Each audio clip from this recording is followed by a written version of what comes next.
There's no musical intro normally. There is. Hello, my name is Rob. Welcome to the Wargamer. I'm joined today by Mr. Carl Martin. Hello, sir. Hello. Of the Bucks Wargaming Collective. Yeah. Is that your? I mean, I think I'm like an honorary member. Oh, really? Yeah. I mean, I'm based out of London, so this is a bit of a trek for me, but I've played with Steve for years, so he threw me a t-shirt. I said, sure, why not? Let's go with it. And I'm a big fan of you. We're fellow Seraphon brothers. We are indeed. I'm quite excited that there's a Seraphon list at this event on 4-0. Yes. You excited about that? Terra Dan. Terra Dan. He's now the meme that will never stop. I mean, that's the nickname that's never going away. ever. Like, he's tried very hard. Also, like, will he swap to another army? But he's like, no, that's it. I'm committed now. Yeah, I mean, he did. I mean, we're going to be honest here. He did terribly the last couple of tournaments. He did. The same list. So there's something for kind of sticking with something and playing it out. Yeah, fair play to the guy. He's now on table 2 playing Tinsdale, I think, right? He is. It's very close. So we are in round 5 of the Bloodshed in the Shire 2019, located in High Wycombe. It's an amazing venue if you haven't been. And what do you think of the venue? I mean, I can't believe I'm sitting in the same hall that Dumbledore and Harry Potter kind of sat here eating breakfast in the mornings. Who knows? Like, who's going to show up in a minute? But it's a great venue. Venue. Yeah, it's an amazing venue. It looks really awesome. And the event seems to be like really well run. Steve's done a fantastic job. He loves a spreadsheet, by the way. Yeah, he does. The guy absolutely loves spreadsheets. He was stressing out so much over the last round 5 draw. He had bodyguards around the table to make sure that no one disturbed him before the round 5 draw came out, because the spreadsheet was freaking him out for a little bit. But he got it done. He did. Got it done, so that's great news as well. So we're in round 5 as stated, so it looks like one of the players, we've got a game obviously to play, and there are potentially 6 people in it to win it. We're covering one of those games. Our infield reporter James will be back later to let you know who might win. It looks like it could be Fire Slayers, it looks like it could be Ironjawz, but of course Slaanesh. They're at the top. That's 70% win rate. They're playing on the table. Seb, a South London Legion boy, playing against. It's interesting because this is a different Slaanesh list. You've got Kairos in it to begin with, which is a little bit of a variation on what most people would kind of play. But it's kind of cool to see what the new Ironjawz will do against, because smashing and bashing technically counters a lot of what Slaanesh does, and will be interesting to kind of see. Warhammer TV had that game 1 of the finals before Uruk's got their new rules. Yeah, and we've got a nice ongoing story now. We had that very first game 1, as you said, on Warhammer TV, where it was just an embarrassment of a game to watch. But then we go over to the Justice Series GT last week, and our final game again, Uruk Warclans, but under the Big War. This is an Uruk Warclans under Iron Suns, piloted by Leo, and then Seb with his Depraved Drove. Inside a Slaanesh army with a Kairos ally, which we saw Darren Watson play at Bobo. Yeah. So these are armies and lists you've kind of seen playing out before, but they're going to be playing a brand new battle plan. Let's go to that tabletop, John, and check out what we're going to look at. It's very exciting. Again, as always, if you guys want to find the lists, you can find them if you type in !lists into the chat. If you scroll down, if you're reading on a browser, you can read them there, or if you click the BIP button, or just go onto Tabletop.to and search for Bloodshed in the Shire. Real easy. So, we're playing Battle for the Past. How do you feel about this objective? No, not objective, sorry, battle plan. Well, I mean, I actually quite enjoy this battle plan. It's obviously changed with the new handbook, and it's flipped the other way around. It's got that kind of funky triangle deployment, which may screw with a few people, but for both these armies, they should be fine. But what's interesting is that commanding piece of scenery, right smack bang. Is that Leo on the left? Yeah. Yeah. So, I mean, he may be able to park his general. Yeah, he may be able to kind of park his general right up next there, generate some command points, use them for kind of various different abilities for their guys, and yeah, I think it should be an interesting game. Oh, Crazy Horse! Thanks for donating 1,500 bits for the show. I think he's excited about Uruks doing it. Why wouldn't you be? Big fan. And also, our terrain all today has been sponsored by Dart Fantastic Mills. So thank you very much to Dart Fantastic Mills. And you go on his website and look at all the amazing 3D printed terrain he does, if you want to check it out. So yeah, there are these 4 objectives. That's what the game is all about. And it's all about your home objective. So if we're playing with the left-hand player, which is Leo, so the Ironjawz, this is worth 1. And then the opposing is worth 4, with the 2 in the centre being worth 2. However, if you flip that around, I've done the wrong colours, but that's fine. That's for Seb. One. And it's 1 there. So the centre 2 are always the same. And then Hedonites and Slaanesh. Seb, in this situation, got to know he's the bad guy. Like, he knows it and he's owning it, which I think is fantastic. But are we going to see... Because last week we saw Hedonites and JP walk away with the event and take out the game. I don't think it'll be the case with this one. I mean, Leo's been doing phenomenally well with Oryx even before the book came out, so he knows that army really well. What's kind of cool is both the armies are super fast, so they shouldn't have any issues on getting on that 4-point objective. So if anyone leaves anything behind, I think Leo has Hannah Gork in there somewhere as well, so it can be teleported onto the objective at the back, so you can't leave that home objective clear. But everything will be, as I said, be super fast. Best to go run and charge. Keepers, I think the keeper's got run charge and thermal rider cloak, so he should be kind of straight in Leo's face straight off the bat if Leo lets him do that. Yeah, it does. He does have the thermal rider cloak. That's a good shout. So that keeper is secrets. There's also great Bray Shaman, and that is really important because that great Bray Shaman has got devolve. That's his War Scroll spell, which it brings with it from the Beast of Chaos. That picks a unit in 18 inches and makes it move 2d6 towards you, which is absolutely huge. And bringing those key pieces out. Now, Leo's army wants to go forward, but it wants to go forward when it wants to go forward. There's lots to say there. But also, Kairos knows all spells from all wizards in his army within 18. So actually, Kairos can cast Evolve through portals. Yeah, so there is the Umbral spell portal inside the Slaanesh list. Yeah. There's also, of course, the Slothful Stupor spell, which is on the second Keeper of Secrets. And that means you can't use a command ability. Yep. It means you can't run, you can't charge, you can't activate, basically. Again, castable. It's only 12 inches, but casting through a spell portal. So it doesn't affect the destruction like Mighty Destroyers. No, it doesn't. No. No, because that would be on a unit, and he's got enough characters. It's really to shut down something like Ghoul King on Terrorgeist. So not necessarily so helpful here, but this Ironjawz army on the right is a giant pot of depravity, especially that unit of 6 Gore Grunters that you can see deployed here. They absolutely are. Yeah, they're there to do the work, I think. Yeah, but what is cool is, you know what, he has a big block of our boys who are super tough, and he can just park that right in front of an objective, screen it off, and stop Seb getting to the objective. So it'll be interesting to see who gets first turn, who takes first turn, because we could see someone like Leo block off most of the objectives and try and get Seb to whittle his way through it. Yeah, I'm not sure. And I also don't know if Leo wants to. Leo doesn't want to hit this screen, right? So that screen that we're looking at is made up of gore, right? Yep. But there's a big change about this game when you play it. You play this game a dozen times.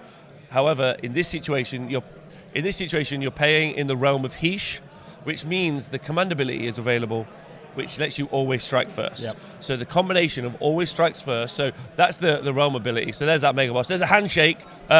We'll find out. Seb's taken first. So Seb's taken the first turn. I reckon. So I personally think he's going to just try and flood the board and just pin them back, because there's nothing in this army that's flying. There's deep striking. Coming out from Leo, but there's no. Yeah, I think he has to take first turn and try and pin the Ironjawz back in that territory, and then keep summoning, and just flooding the board with stuff. Because if he doesn't, and Leo does the opposite, I don't think he gets through it straight away. So thank you very much to Donald Dino for subscribing for 13 months. Big love. Stone Hewer says, I really like the Kairos edition, but I also really love Kairos. So now the Fane of Slaanesh here, really cool. A lot of players now starting to take artifacts they don't really care much about. They sacrifice it to the Fane, and that gives them reroll to hit for the rest of the game. Really cool ability. And definitely, I really like Seb's converts, and that's happened on the converted secret keepers you can see here. Looks really cool. Yeah. And he's got 3 CP now as well, which is That's what you don't want them to have. Yeah. Because then they've got always strikes first, and they've got piling and attack twice. And that might be the difference between the two armies. Yeah. However, the piling and attack twice, so if you guys are new and you don't know how smashing and bashing works for the Ironjawz army, what they do, if they attack in melee and they wipe out a unit, they can immediately attack with another unit. So I think the keeper just failed portals. Yeah. Which is interesting. Yeah, so we've just had Cogs cast. And I wonder if he's going to slow down time or he's going to speed it up. I mean, Leo's going to be over the moon if it's sped up. Okay. This is a line of Bestigor here. Yep. So I think what he might do is push out, but then he's set up for the double, right? I don't know if that's the right call. I'd maybe put on a unit of 10, a unit of 10 gore, and then just sit back to counter-strike. Yeah, I mean, maybe I would send like two small units out, score the objectives, get 5 points turn one, and then just hand it over to Leo and see what he does.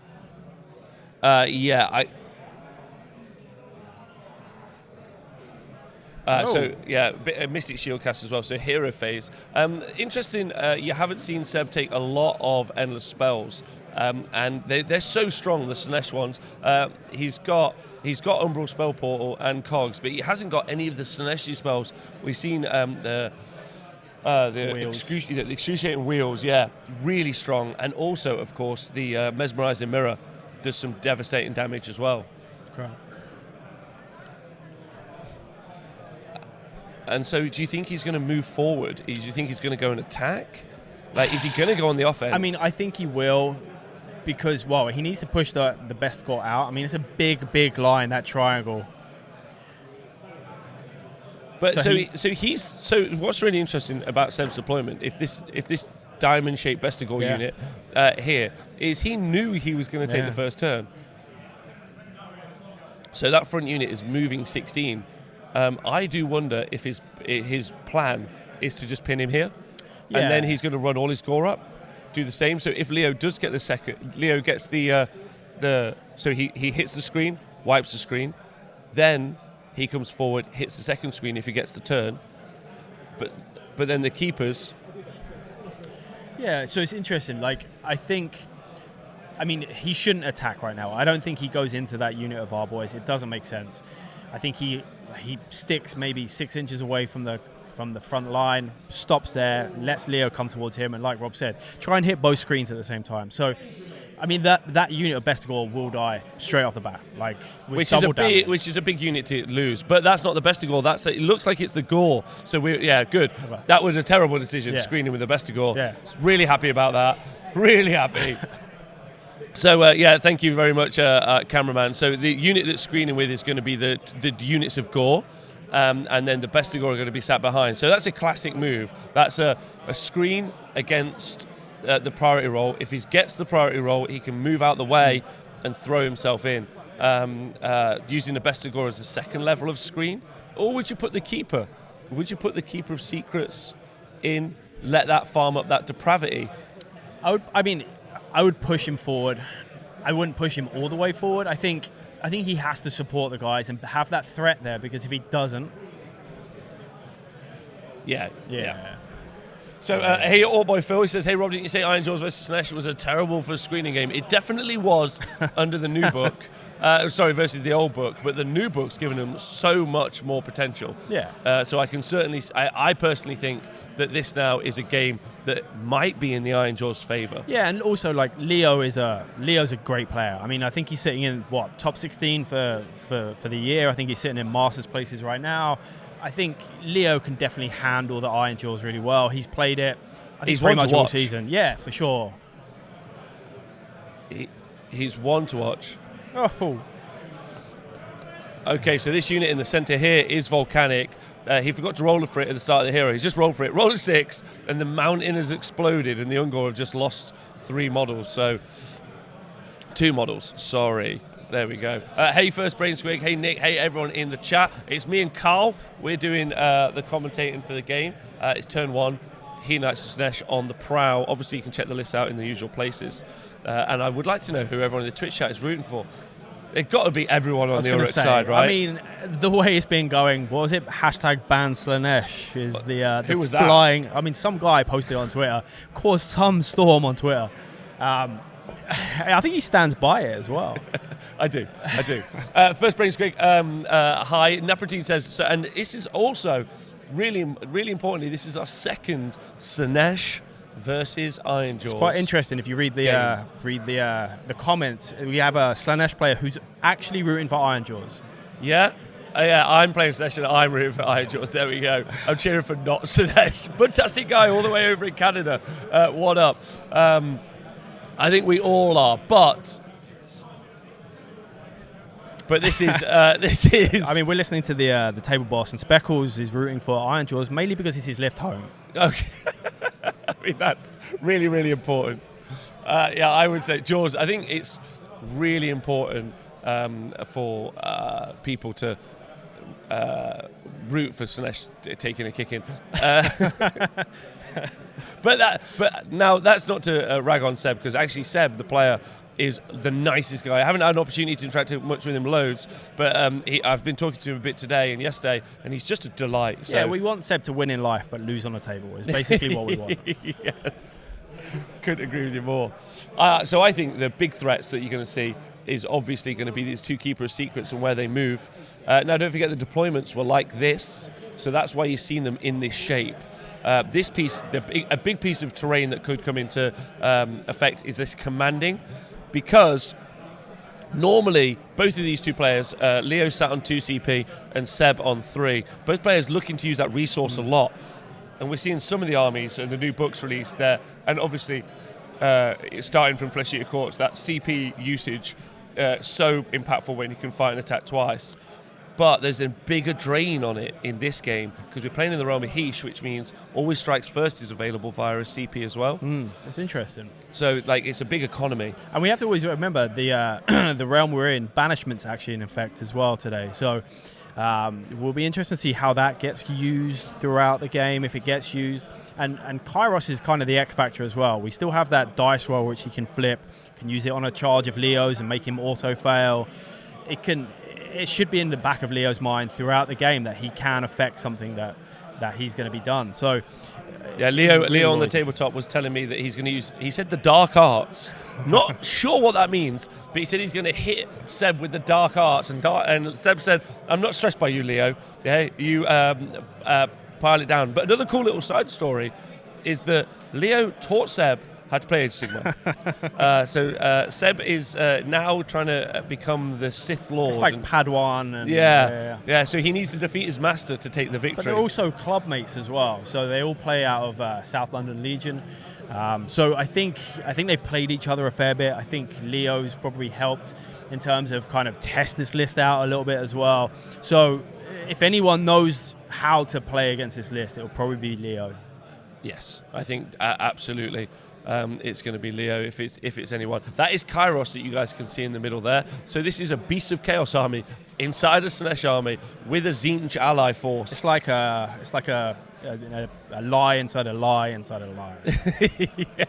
Inception is basically there are what so many Chaos Gods enraged Inception. by this army on the tabletop. Kairos is Leonardo DiCaprio in Inception.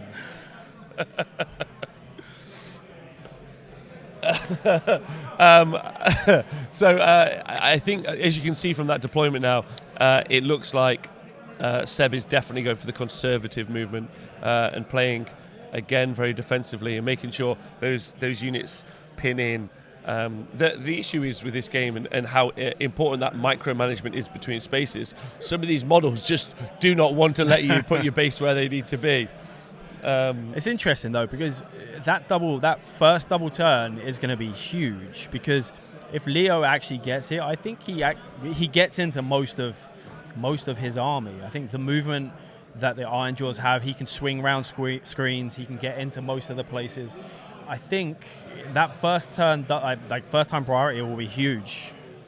Yeah, I agree with you. It's going to be very interesting as we now move into Leo's turn to see where he goes. As you can see, Seb has scored this objective here at the top with one model, and this objective here with one model. So, and because you can score with more than one unit, because it's with the same unit or more than one objective, because it's just the models, as you can see by our little see-through. I mean, that really helps, right? Those little see-through objectives. It's massive, yeah. massive.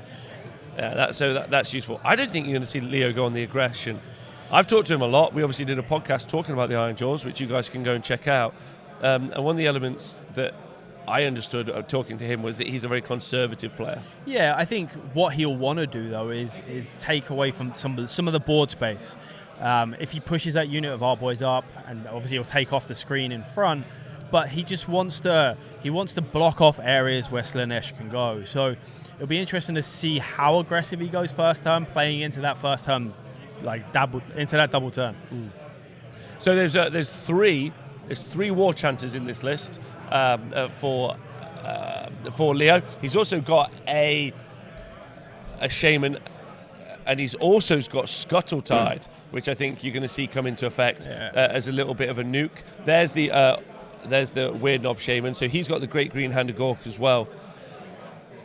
So so Stinky the Shaman, that's his name. The narrative. That mega boss right in the middle there, the Gronk or the Groke, right there, ready to punch face. So Scuttletyde's been cast. I think Scuttletide is an inclusion in this army, much like with Seb and the inclusion of Kairos into the Slaanesh force. The inclusion of the Grot Shaman with Scuttletide just means that he's got that long-range threat. I think it's a great addition into the Ironjawz list. Like, Ironjawz notoriously lack any range whatsoever, and this gives you some decent mortal range output, and it blocks off parts of the board as well. And if they finish their move at like inside 6 of that, they will be taking mortal wounds. So again, it's a great little addition into this Ironjawz army. But Donaldinho agreed with you, Rob. I think he said Leo is a super defensive player. He's not going to risk the long bomb. So I think everyone's in agreement with you right now. I think Seb has played it cautiously as well. The key difference between these two armies, you got teleports, they're important, but fly. The Keeper of Secrets will fly. That's the key part. And I got to say, if he's looking for a target, the target is this bunker of characters. This is the bunker of characters that he wants to hit. He wants to take out the war chanters. If he can take out all 3 war chanters, he halves the damage output of that army. Whereas if he tries to go through each one of these blocks, that's going to be tough. Also, Leo is running Iron Suns. That's his war clan, which means he can charge in his opponent's charge phase at the end for a command point.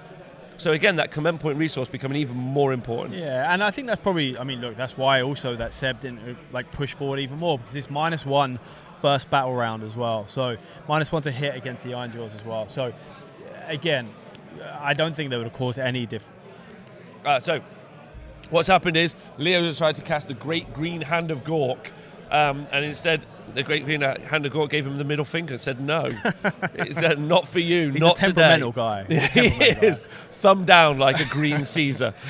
He just says, not for you. So as you can see, all these stacked up. Can we just talk about this? This is super important. That Gorgrunter is going in the wrong direction. Does he do that on purpose? Because he did it in the last game as well. Maybe he's talking to the maybe the he's getting war tactics chanter from the guy at the back. Yeah. I think maybe he's just have a collaboration. So a unit of 20 our boys are going to run up the board now. We're in the movement phase, and he's spending a CP. I tell you what, our cameraman's had a lot of coffee today. Very excitable. I mean, at least all your team made it back today. I mean, Scrivo's still here with us, right? Pardon me? Scrivo's still here with us today, right? Yeah, he's alive. He made it. Wait, to see Scrivo on a Sunday is as rare as to see a Slaanesh on the tabletop at the end of a Sunday as well. I hope you guys are enjoying the game. I know a lot of people rooting for the Jaws. Let me know if anyone's rooting for Slaanesh. I'd be looking forward to it. There are other people potentially could take the event out as well. There's secondaries to divide the teams, and also there is a Seraphon player on 4 wins, which is don't say it out loud, otherwise it doesn't happen. We won't talk about it. The 40%ers, as they're known. Terradan bucking the odds right on table 2.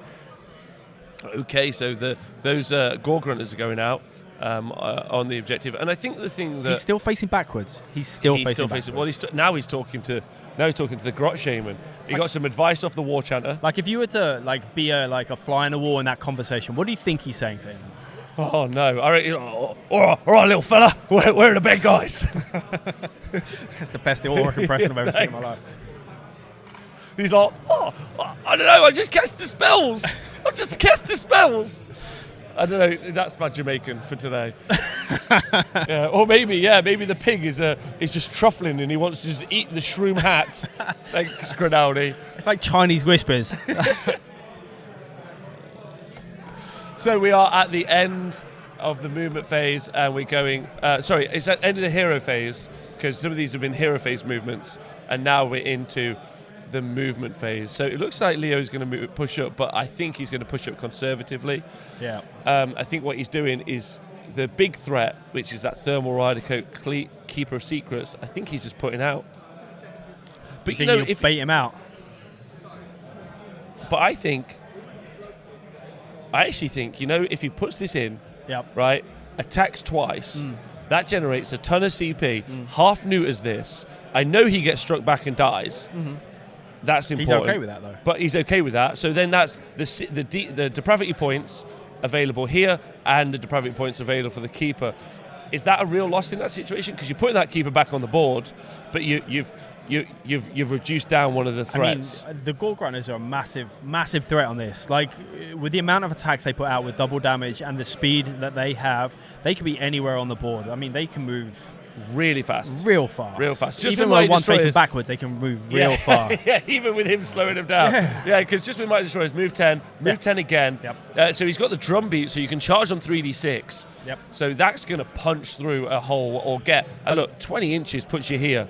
That doesn't necessarily mean you can't flip through that little area. That's what I mean. Like, if Seb puts the keeper into those guys, it's a pretty good trade. I think I would trade that keeper for that unit of Gore Grunters for sure. Yeah, absolutely. Yeah. So I think it's going to be a conservative play. We've got some cagey chest Warhammer. That's what we've got. A lot of people saying they're not sure why Seb would take the first turn if this is all he planned to do with it. And I think it's. I don't know. I think it's so that Leo moves into range. Yeah, for sure. I think he had to, because if he didn't, he would have got pinned in his own territory potentially. There was a potential risk that he was getting pinned all the way back in his lines, and Leo would have just had screens on screens on screens. And also, Portal. Yeah. And also Devolve. Let's talk about Portal and Devolve if you missed that. So the Great Bray Shaman has got, but Kairos can cast it, of course. Yeah. So you've got the spell portal that can get put up. Devolve at 18-inch mirror, so the spell portal. Devolve can take a unit within 12, drag them 2d6 inches, which puts them in range of charge. So I think that's why now Leo is splitting his army up. Initially, he's going to start to, I think, encircle the board. It's such a great spell. I love Devolve as a spell. I think it's, weirdly, I really like the Beast Book. I think it's underplayed. I think there's some cool tricks in the Beast Book. I think played well. I think the Beast Book could do really well outside of Enlightened Spam and those kind of things. Yeah. I think the Beast of Chaos book's got some of the biggest utility as a book when you buy it. Until obviously that Slaves to Darkness book, and now you can literally just have a couple of core units and just keep adding your greater demons on for variety. So there you go. Different tournaments. Unbed Den 79 said that's Leo's MO though. KG Warhammer. Yeah, KG Warhammer, which is, by the way, going to be annoying the hell out of every Uruk player in the world. They are going to be livid that this is the this is what they're seeing. It's quite crazy. Like the actual way that you should play Ironjawz, it's to hold back a little bit more. It's probably counterintuitive to most of the people that play Ironjawz out there right now who just want to run forward, punch some people in the face, and keep going. Yeah, just keep going, smash and bash. I would also say that as we get further into the game, Leo's in a stronger place because those CPs. Yeah. So being able to attack again. Because is that his general right next to commanding as well? Yes, so he's now moved. Yes, exactly. So he's moved his general, so that mega boss sat on this piece of commanded terrain here in the center. So he's going to be generating even more command points. Because what he's looking for now is a turn where he can Mighty Destroyers, use the Heesh command ability to always strikes first, and then strike again. So that mega boss, the Grok, or the Grok, just he's in cover now, so he's even tougher. It's crazy to see a narrative list on table one. It is. It shows that if your army has a story, you can still make it to it table really one. shows the power of the South London Legion. Not only are they quality wargamers, that they're narrative wargamers. I think that's super important as well. Yeah, the Ironjawz player is being cunning now. He's just waiting to be brutal. Yeah, he's got plenty of time. Like he's got plenty of time. He's got all afternoon, all day. Like this battle's taking place in the morning, so he's got the rest of the day to kind of just chill out, wait, be a little bit cunning, and then all of a sudden change his mind, be brutal. Yeah, absolutely. And he doesn't even have to engage in combat, because you can see here he only has to put 2 models on there and he's outscored this 1 model. So he doesn't have to commit anywhere near as heavily. So do you think there was maybe a mistake in deployment from Seb? Like, do you think he was too far forward? Because, I mean, the thing is, obviously, he's now let Leo... Yeah, because I think the thing is, like, now all Leo has to do, he doesn't have to engage anything. He can just sit there now, score 5 points, then he can also score 5 points if he gets double turn without engaging anything. Yeah, I don't think he's in too bad a place, because the worst that can happen is he's going to hit the screen, and then yes, maybe hits the best score. The loss of the best score is pretty big, but at some point they have to trade somewhere. Yeah. And because the Ironjawz, well, both armies are going to want to go in. However, there's a 6-inch, I'm sure that's going to be 6 inches, loci ability here, although he can handbrake in, charge 1 in somewhere, and then look to swing around. I think you'll see that happen. But it's the locust that could really affect the shape of the game. And you can't forget that Kairos, as you said, got that ability to change the dice result of 1 dice per game to a 1. Yeah. So it could mean anything. Yeah. How long was that charge? Yeah, we will find out how long that charge was, table boss. Because it was a really nice charge, because it also got him models in range. So the way he's piled in and the way he's kind of moved his models in, it scores him this side objective on the right-hand side as well. So now he scores the 5 points for the turn, so it's great. Well, so so naturally the Odd Boys get +2 to charge, and then Ironjawz also they also get +1 because they're an Ironjawz as well, so +3. If he got the war beat put on it as well, he can be going so far. So he's just going to pile in, and then they're just going to save time, remove all of the gore. Yeah, probably a smart decision. Yeah. So we're going to have a pretty important priority roll now, and then we're going to get some updates from what's happening in the rest of the tournament, which is really exciting. So that's going to be fun. But I think in this situation, if Leo gets the priority roll, he's going to give it away. I mean, I would. So they've both got 5 points, both got their hidden agendas, like which they need. So that means, like, if either of them win the major, I think they win the tournament. Yeah. So priority roll. We're going into the priority roll phase. Big. It's pretty big. Leo is red. So they've both rolled a 6. Wow. Seb the pick. Wow. Seb gets the pick. I think he's going to give it away. You think Seb will give it away? I thought he might take it. Whether he should have taken it is a different thing. Maybe though, right? So he gets the best of gore in and trades on there. Yeah. So that's good. Yeah. That's a positive. He can maybe thermal rider over and Skull-Tide moved. Is that get here. So he might be able to hit a bunch. That might be pretty big. Yeah. I think, like you said, I think the keeper is probably the big thing here. I think he needed to kind of send a keeper in and send it into the Gore Grunters and try and take them off as much as he can. Yeah, the Gore Grunters are potentially one of the scariest units, but all of them are. That big unit, 20 boys, 15 boys. But there's a big pot. The reason I say the keeper, I feel, if anywhere, should be going into these Gore Grunters, this is a big pot of depravity. For sure. It's just a honey pot for a hungry Slaaneshi bear, just ready to rip it apart. He's like Winnie the Pooh. Yeah, you're now banned in China. Political jokes here. All day long. I mean, I think that's just good people jokes. That's fine. So spells could go off this stage. I think this is going to be really interesting. We'll find out what spells are going off. So, Volcanic has exploded and has done another 3 mortal wounds into to the Ungor. Those poor Ungor sat on that Volcanic. Mushroom. They're ruining the decision to kind of sit behind the volcano.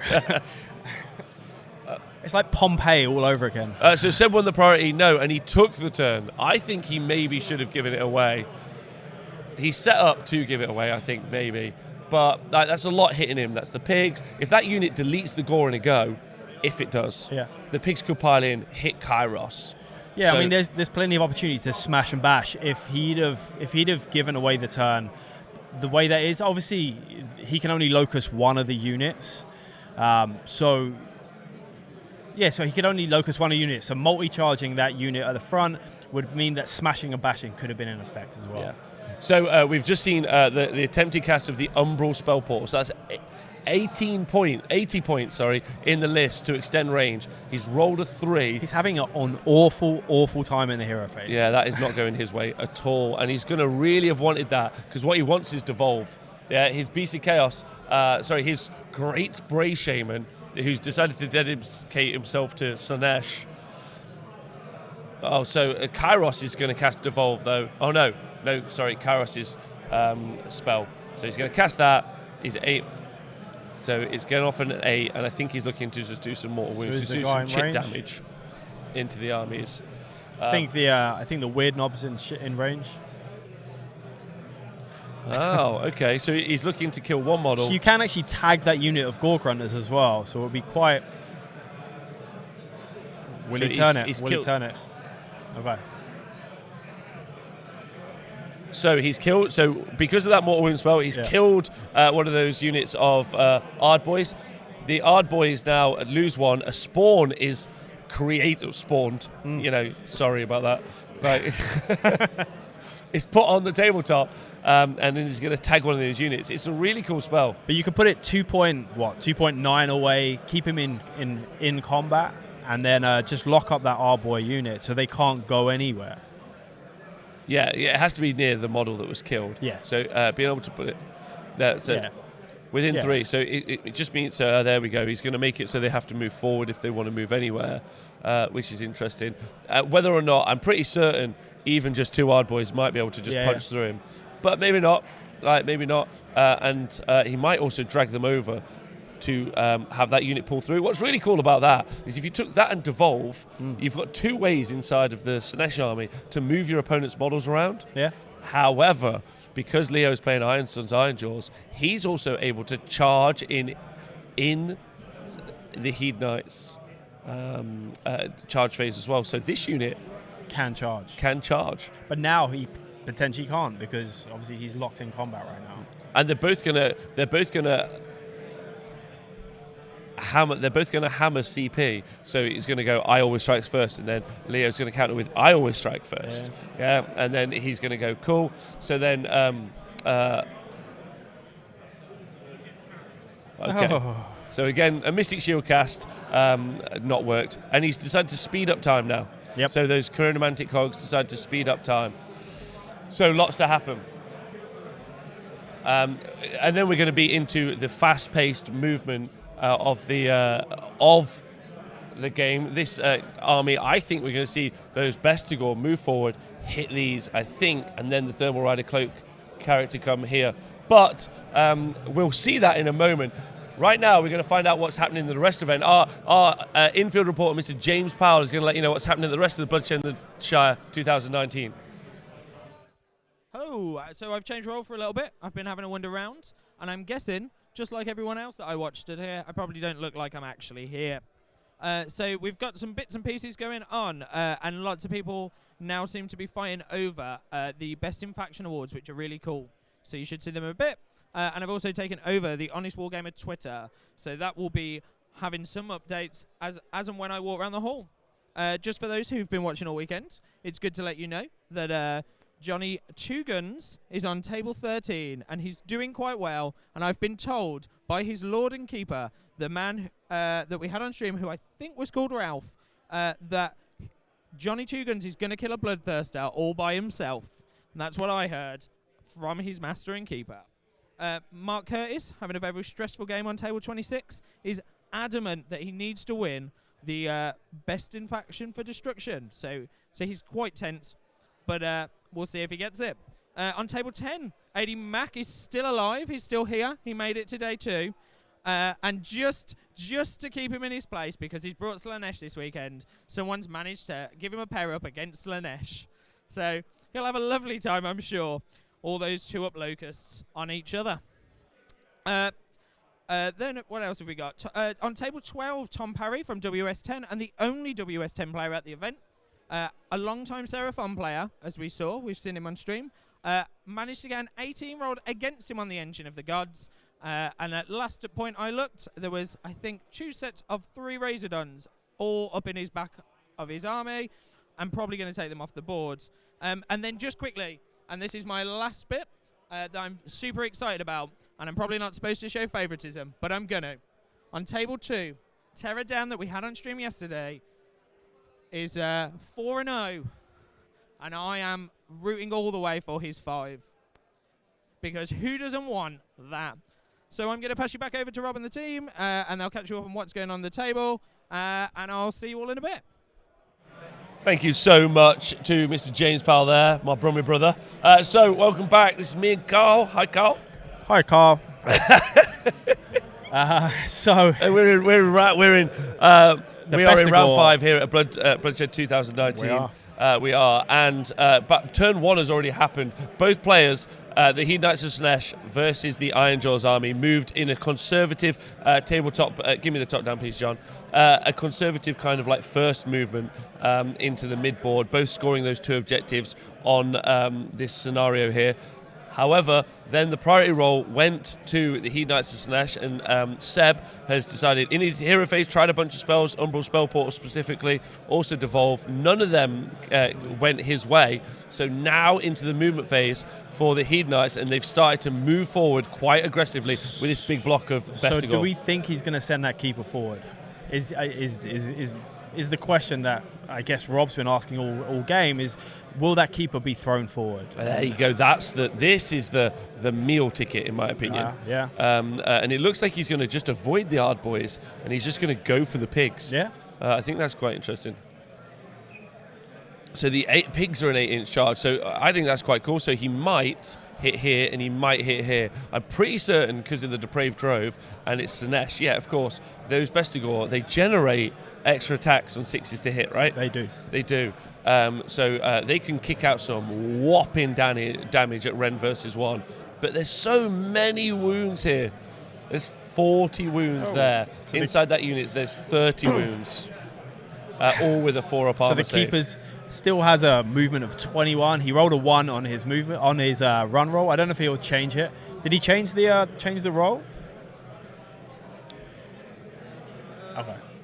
I think that, like we talked about, that command point scarcity that you see here, so 3 versus 3, yeah, that command point scarcity is really going to affect the game, because he could have comfortably, but he's going to want that for always strikes first and to strike a few times here. He could deliver a killing blow into this unit and that unit potentially. Depends how well he rolls. Yeah, and so it looks like he is going with Rob's. Well, actually, no, he sent him. So he's not CP'd it, and because he's flying, he might put him on top of the piece of terrain, because he has the ability to do so. So he's on. So he's on top. So he's flying above. So he's gone down the middle instead of going left into the Gore Grunter. So I think he thinks that the R boys is the big threat right now. Yes, I mean with the Loci. So he is going to be able to force Leo to spend CP for always strikes first. So if I got my interactions right, and I tell you what, I do feel like you need a master's degree, or if anyone wants to make me a really nice flowchart, please do. But effectively what will happen is the keepers will pile in, will charge in. That's not including the fact that Leo might also countercharge with units. Then the Locust is going to activate, and I assume this unit is going to be always strikes last. That unit over there won't. Leo is then going to potentially activate that to strike first here. Yep. So then it's anyone's game. Yeah, so when you talked about like the CP like scarcity, so if he'd have spent a CP on that to turn it into a 6, he would have been down on CP. So if they'd have gone that kind of alternate strike first, strike first, strike first, he'd have lost that round, and so then he'd have ended up striking last. So I think it was a smart decision not to change that roll into a 6. I also think the fact that Leo is up at that top with his with the grog. Oh, so we are straight into the charge phase. This Keeper of Secrets here, who has got rerolls to hit because he sacrificed it, and he rolled a 12. But normally you move where you want to move and charge. Just because you get the big charge, there you go. See, he's only gone as far as he really wanted to go. Okay, he hasn't been super excited and just gone miles. He's the Keeper of Secrets that doesn't fly. So this Keeper of Secrets, which is located on top there. Oh, but he rolled a double 1. Ooh. Double 1. But he's got cogs up, so he's got it. Yeah. So he's got 4. So he's on top of the piece of terrain. Was he flying? Was that the flying one? He was flying. That's the flying Keeper of Secrets. It's located up here. It's whether or not that that angular distance is 4 inches. Yeah. He does still have a CP to re-roll, but it's whether or not we've seen. We're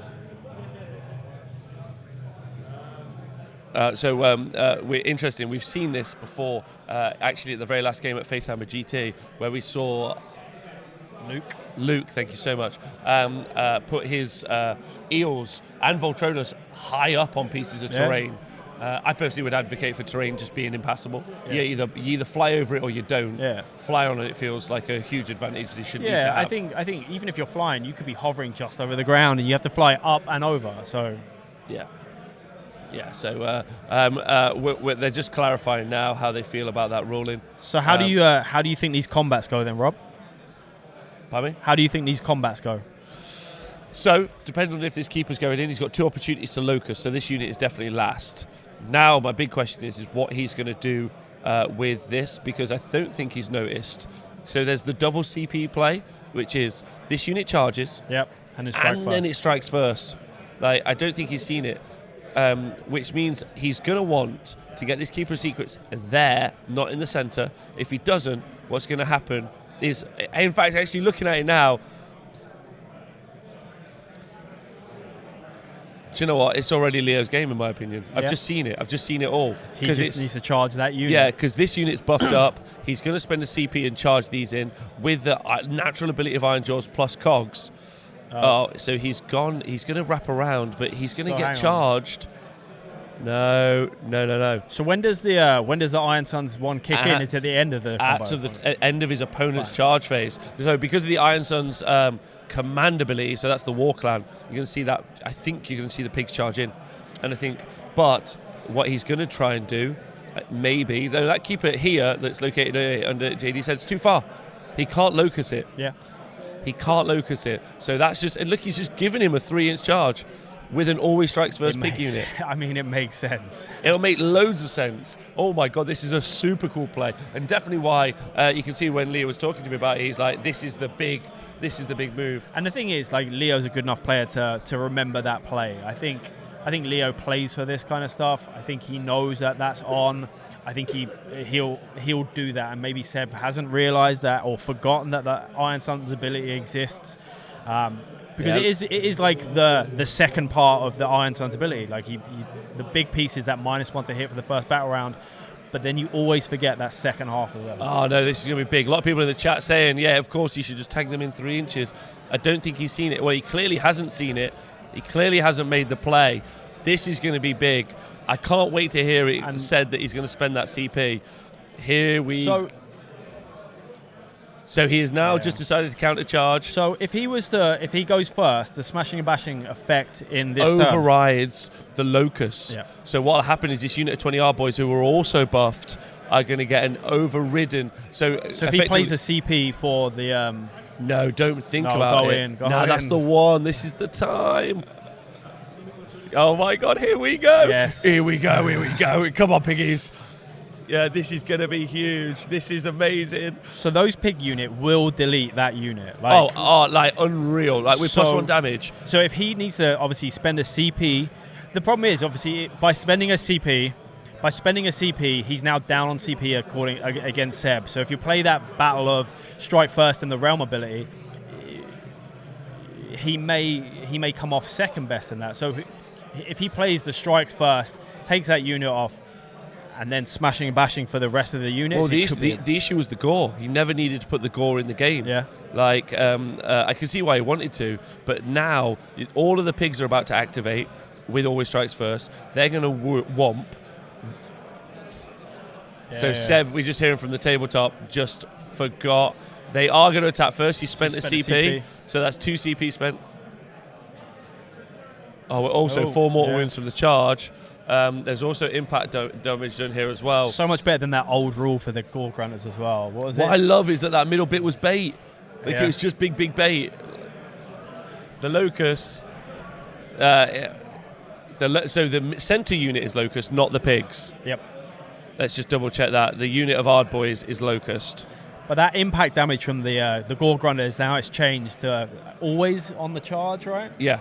Instead of having to roll or be over 8 inches away and have to roll over an 8 to kind of go in and charge. Yeah.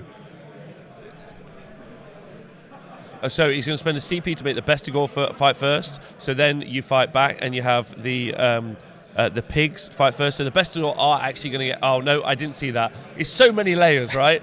So that's a really clever... That's a nice retaliation from Seb. So thank you. That's amazing. So now the Bestigor are going first. But do you think the Bestigor take off the pigs? Take off the pigs? I don't think he gets enough in. I don't think he gets enough in to... Yes. I don't think he gets enough in to do anything with them. Like, I think... I mean, they have a lot of attacks. I mean, because they're over 20, they get an extra attack, right? Yeah. So there's a 3 lot attacks of each. 6s generate 2 wound dice. Yeah. But I don't think he gets enough in, which is the issue. Because you have to pile into the nearest unit or to the nearest model.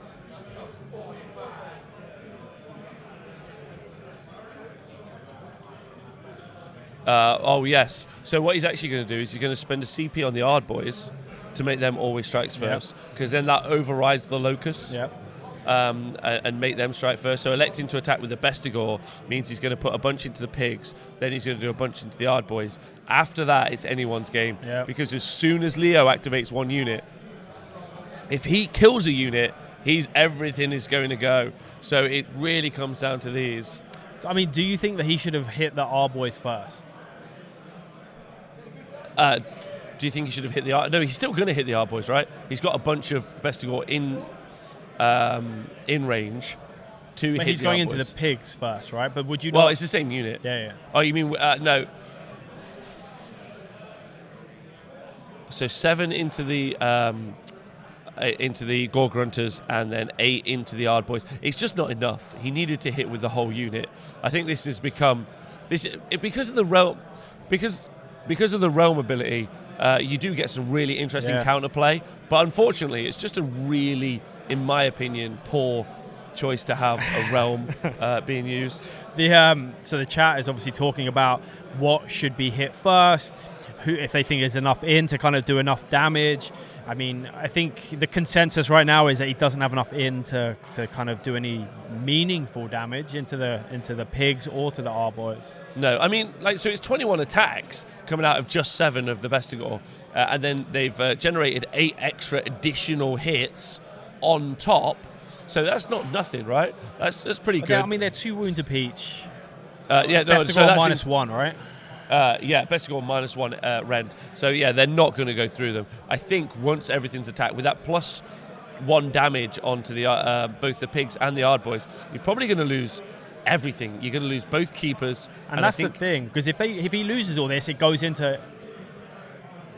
If he loses all these guys in the middle right now, it goes into Leo's turn, and then Leo gets to go into the juicy stuff. Very juicy stuff. And then if he gets the double turn off the back of that, then it's game over, basically. Absolutely. Yeah, well, yeah, if he gets it... Well, he's going to have a turn next anyway. Yeah, so he gets next turn, and then if he gets the double in terms of that, like, all of those heroes will be gone. He could have just gone in with the Bestigor, right? Straight into the Ard Boys. So, like, if he'd have gone in with the Bestigor, straight into the Ard Boys, then just still kept the keepers. You're right, the double turn, it still would have gone not his way. But it's really nice seeing Slaanesh not in the driving seat, truth be told. This is the Bestigor hitting on threes because they're at over 10. Yeah. An extra 10 attacks generated. This is now into the Ard boys. So how many wounds did we see done into the Gore Grunters is a question.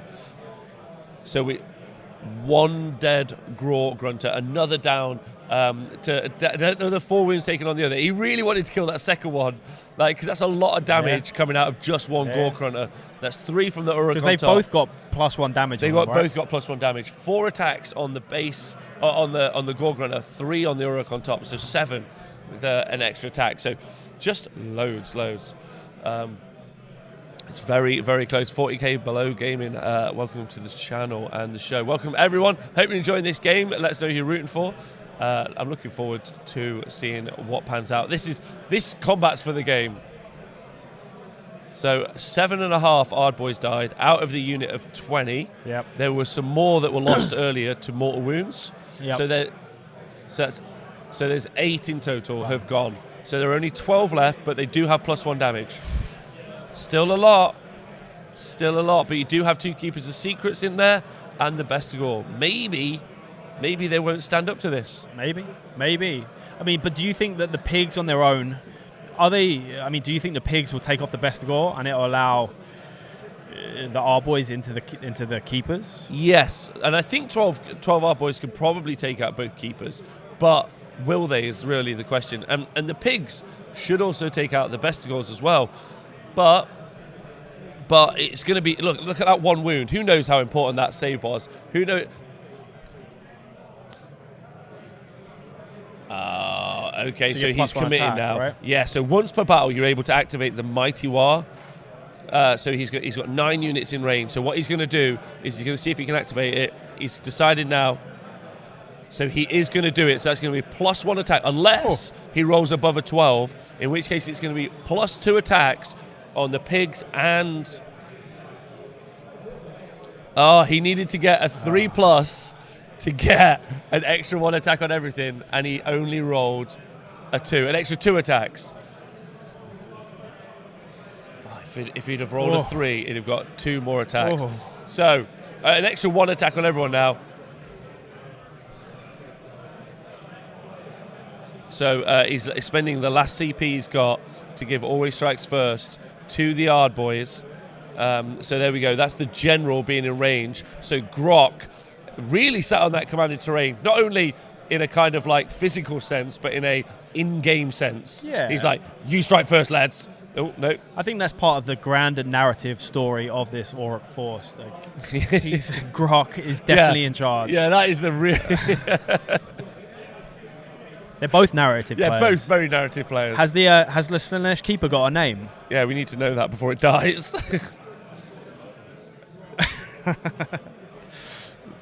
Keeper of Sheepers is the converted Keeper's name.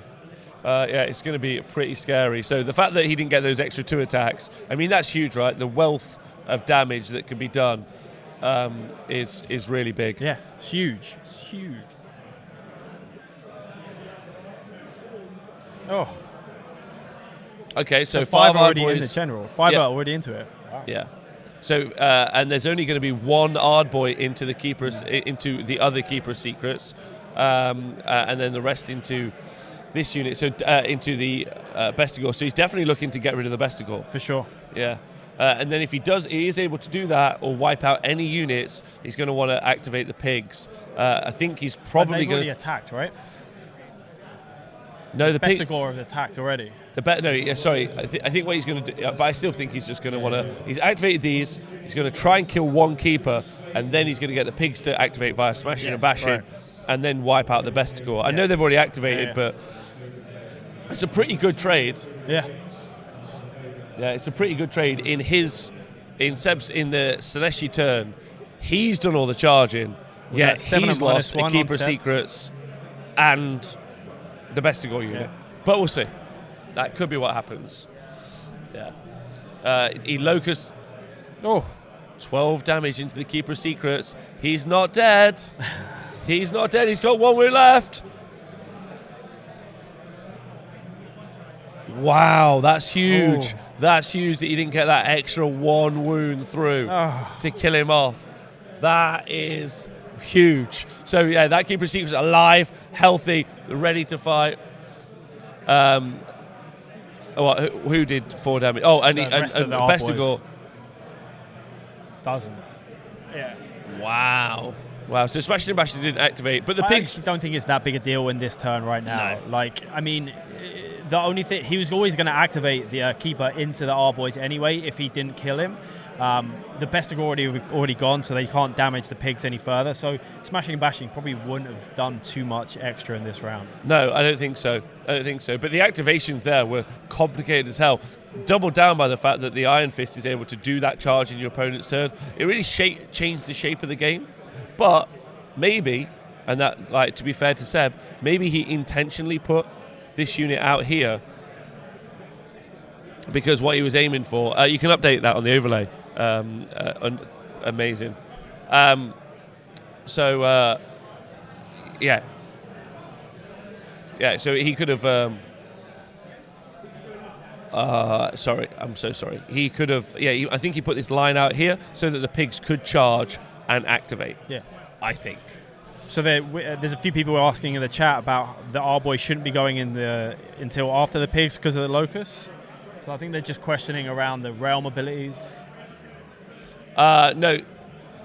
Yeah, so Realm Command allows them to strike first. Yeah, because it's a Realm Command ability that allows you to strike first. The only time when you get it's that FAQ, Pete, I think is specifically X. And I think if anyone knows it, I think it might be Leo, but also I think also you, Pete. So I'll double check. So the other Keeper of Secrets is attacking. Neither of them have attacked yet, but one of them is very close to dead. So that's going to generate that depravity on the board. We might get another set of depravity generated here from this combat. So this is where it can really. It only did 5 damage. So that's what, 2.5 R-Boys? Yeah, it's 2.5 R-Boys. So it's only 2 depravity as well. Yeah. Oh no, it's 3 depravity Yeah. in total. So that's really not that impressive from that Keeper of Secrets. But he's selling a CP to activate again if he wanted to. Do you think he will? Well, at this point, I'd be looking to farm depravity. Yeah. Yeah, and bring that swing back because I'm about to lose all those Bestigor. I think he has to, because if he can whittle down those R-Boys to not many, at least you've taken off a unit and there's some success in that. And those top Slaanesh builds are all just focused around having maximum characters, because you start with basically built-in depravity in your army list, and then all the damage that you're doing is always just farming more.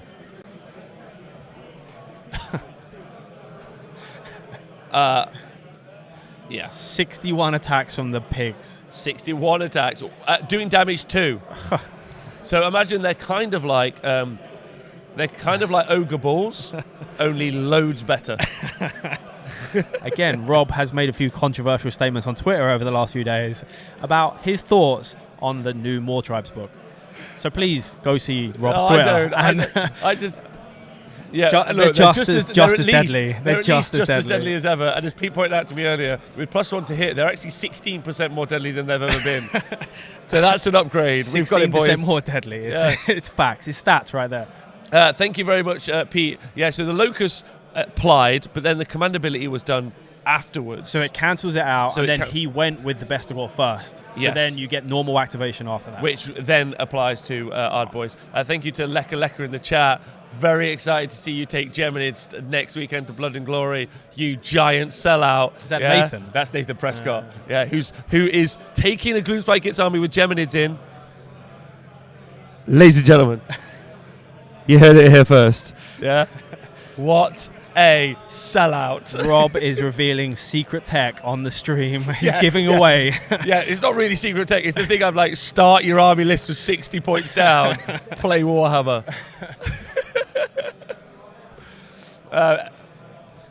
Right, all of the best. Do we even know the damage that was done?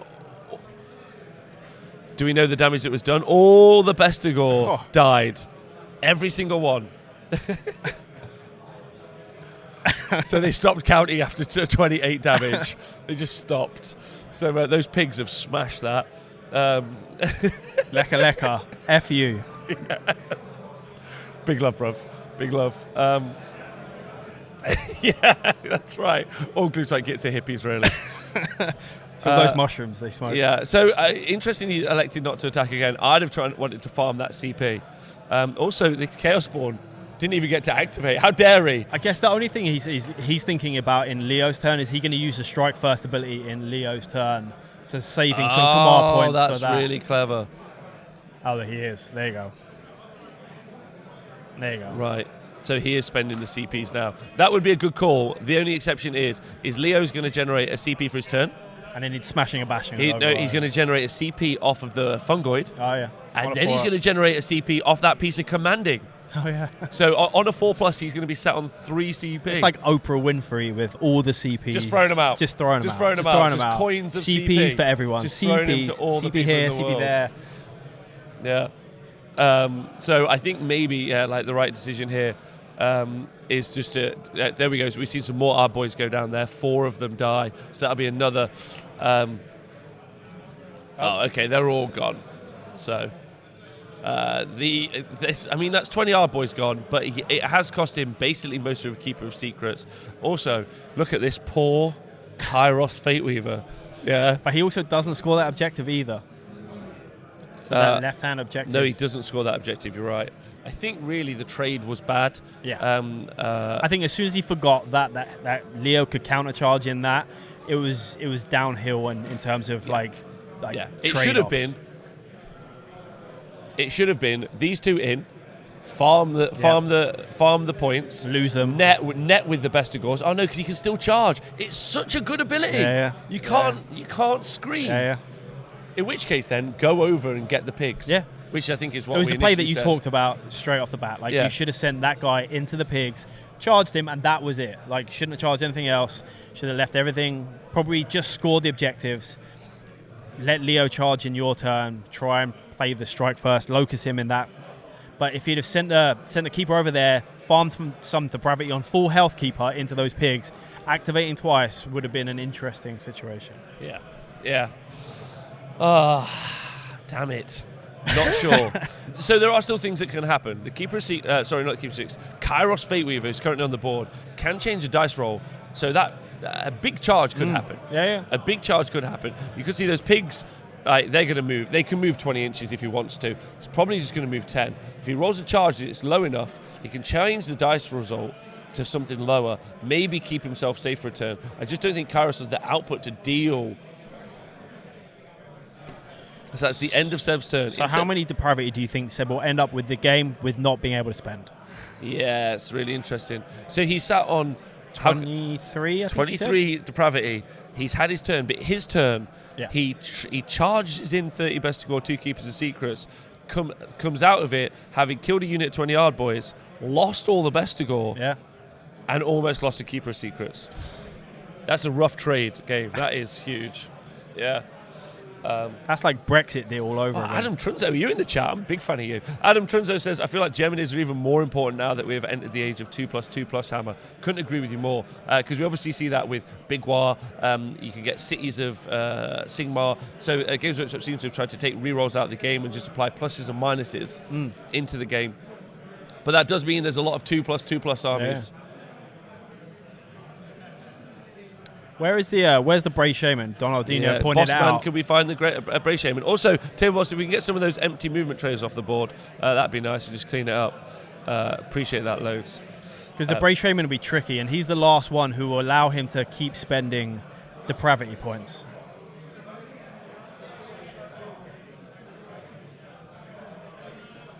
There he is. He's right behind the Fane. Yeah, not forgetting that those pigs, the Gore Grunters, look, hiding. It's just like, pretend I'm not even here. So that's the tough one to get. I mean, he's the guy standing right at the back, allowing Seb to stay in the game. If he gets priority in the next go, it allows him to summon a bunch of stuff back on the table. Because, I mean, you can summon from the Fane, correct? If I'm right? But also from the character, it allows you to do it as well. So keeping him alive is massive.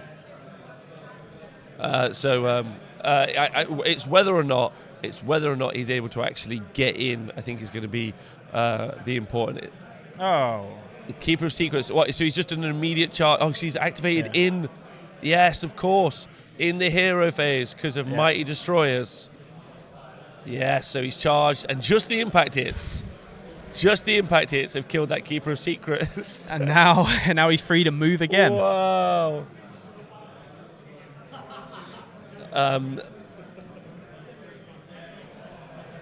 Yeah, if you guys want to keep track of who's potentially going to win the event, go to tabletop.to. I think they said Jack's won on table 3. Yes. So that means he's on 5-0. Yeah, he's on 5-0. So, however, both of these two players have picked up their secondaries. So if Leo gets his secondaries in this, then it's going to be Leo's game. So the Mega Boss. Do you know what? Leo's showboating. He's given the Mega Boss double damage, and that means only one thing, right? Are any more buffs gone on to the Mega Boss? That's what I want to know. That's all I want to know. Who wins in that fight? Who wins in the narrative battle? Do we think the Mega Boss takes him off? Well, the narrative battle between the Grok. It's the story. It's the story of ages. Of course it is. It's the most important bit. It's all about the story. And can we have a look at the Grok? So we have seen the Great Green Hand of Gore cast. So he's cast it on a 10. He's got it off. And then Kairos, knowing that he is in command of all magic and you are not, uses once per game ability to turn that dice roll off, shut down a unit. Because he could have put someone right at the back, threatened that Great Grey Shaman at the back of the board. So I think it was a smart play to use that right now. Yeah, absolutely. He's just shut it down. And also, because it would have threatened Kairos himself. I think that's a self-preservation move. For sure. I think he's just sat there scared, like, oh, please do not. Anyway, right. Pretty fun. I'm looking forward to the never-ending story narrative battle between the two. Is that the general? No, the general's gone now. But the definitely the narrative of the two keepers. Yeah, Keeper of Sheepers. Whether or not he's going to get involved, him and the Grok, they're eyeballing each other across the room. And it's a cool conversion as well done there by Seb. So he's taken a. It's not called a Cygor. It's the other one. Gorgon. Thank you, a Gorgon, and then he's turned it into a Keeper of Secrets there. So the pigs are off. The pigs are off. It offends me every single time I look at the board and I see one facing backwards. Thank you, Seb. So Donaldino thinks, I think Leo needs the priority. I think he's safe. He's still got 15 R boys up here. Well, it's just the fact that he gets to summon everything back. Well, he doesn't. He's only sat on 23 summoning points. You can see it over there on the left. He is going to have a bunch more if this Keeper of Secrets gone down. But if you notice, Leo's just avoiding it, although there is a unit of our boys at the top that he may well be using to go into them. So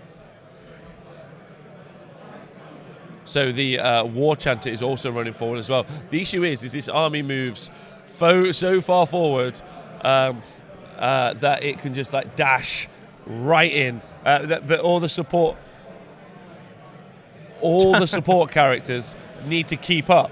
That's the issue. However, all the support characters, they know, they've just realised that Cogs is up, so they get an extra 2-inch move a bit faster. Yeah. And then here we go. We've seen Kairos Fate Weaver. I think he knows his own fate at this stage, and it is not good. Let's just put it that way. Looking very, very scared. There's the War Chanter at the back. Go on, lads. Go on. You bash him, Pinky's fellas up. That's what he's doing. Rob with his Jamaican accent again. Yeah, so Pterodan.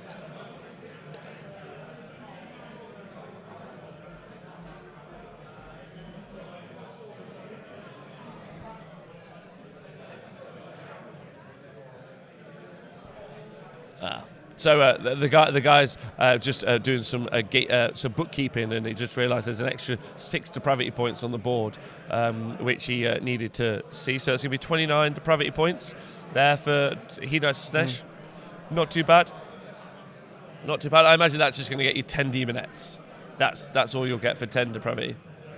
Oh, apparently no. Apparently it's 30 points just for. But he'll get some more now. Obviously, I mean, There's going to be some wounds dished out in the next 2 or 3 minutes. Potentially is about to lose Kairos, and he's about to lose a Keeper of Secrets. I don't really see how it can start to, I don't know. Maybe that's just me. I don't see how Seb pulls it back. No. But then again, as pointed out to me, Slaanesh is so strong, so resilient. And he has this one Slaaneshi hero here. If he can't get the priority, he can only put a keeper down though.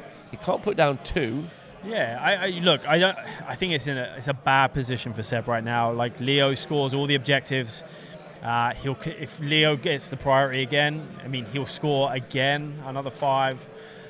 I think it's a tough place for Seb to come back from. Yeah, very tough. Very tough. But we'll see. Yeah, there we go. The 15 R boys that are at the top activating. There are still 3 other 5-man units of R boys as well. So it really is like 3 huge power pieces in this. 6 pigs, 20 R boys, 15 R boys. There's a lot of threats. Yeah. And there were a lot of threats in the Slaanesh army as well, but 2 of them have just gone down in a turn. In the Slaanesh's turn as well. That's pretty impactful. In the chat, there's a few people shouting out for Terra Dan and supporting the Seraphon for the win. Yeah, so it's going to be very close. I think. Did Dan, you ever think by the way, like Seraphon will be potentially 5-0 today? Well, yeah, but I think the issue for Dan is one of those people who absolutely wants everyone, including himself and his opponent, to have a great game. You'll hear that from him a lot. He's won best most sporting opponent several times in his life. However, now being on 4-0, he's in the nosebleeds, and it also with a group of people who it can be who will push every boundary and challenge everything and don't want the game to be interactive or enjoyable. They just want to win the game. Yeah. So that can be sometimes that can be a different play style, and if you're not used to it, nor if you want to play in that environment, that can be tough and hard. But he's up against a very different Flesh Eater Courts list as well. So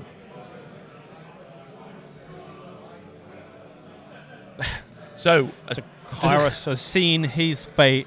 He's seen that they were going to roll a 12. He knew that. I think the description of this is the absolute scenes. The absolute scenes that we are witnessing is a 12-inch charge with the pigs into Kairos Fate Weaver. That unit of Gorgrunters, they don't have +1 damage. They were too far away, I'm pretty certain. What do you think Kairos' visions are telling him right now? I don't know. He hates bacon. I think that's what he's really focusing on.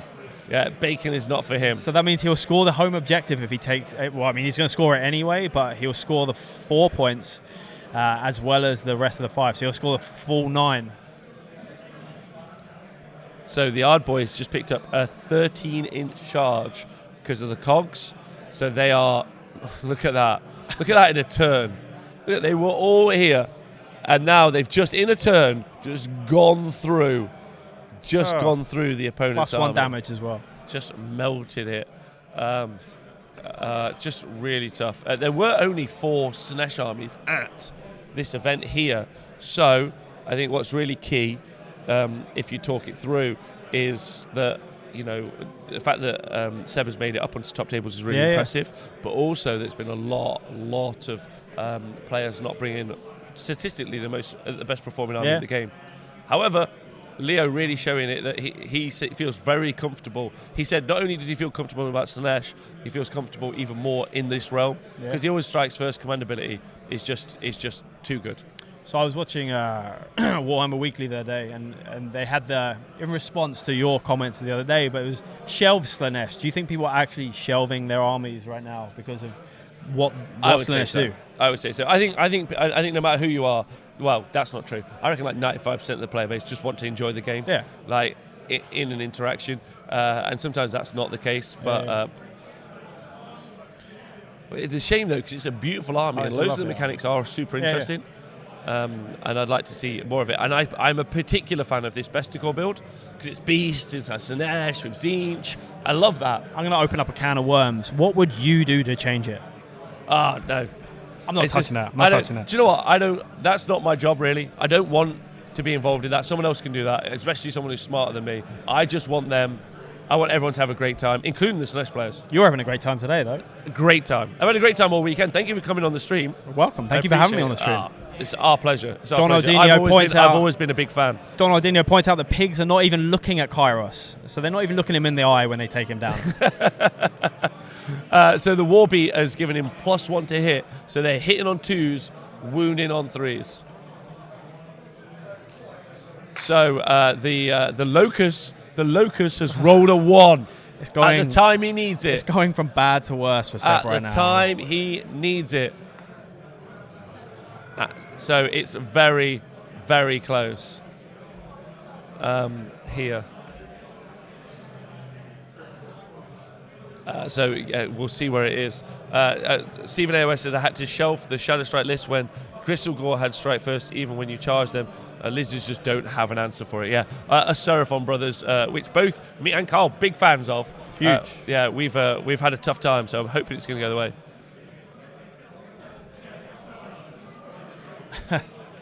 Yeah, so the Ardbot spent a CP, and as he said, he did get those 3 CP, like I said. Yep. Spent a CP to make that Ardboy unit go first. In response, because he hasn't Locust him, he doesn't get to do it in order, so they just strike first. So Smashing and Bashing is going to kill this Keeper of Secrets, and the pigs are going to go into Kairos, and I think it's game. Yes. I think it's game. Yeah. But we will find out.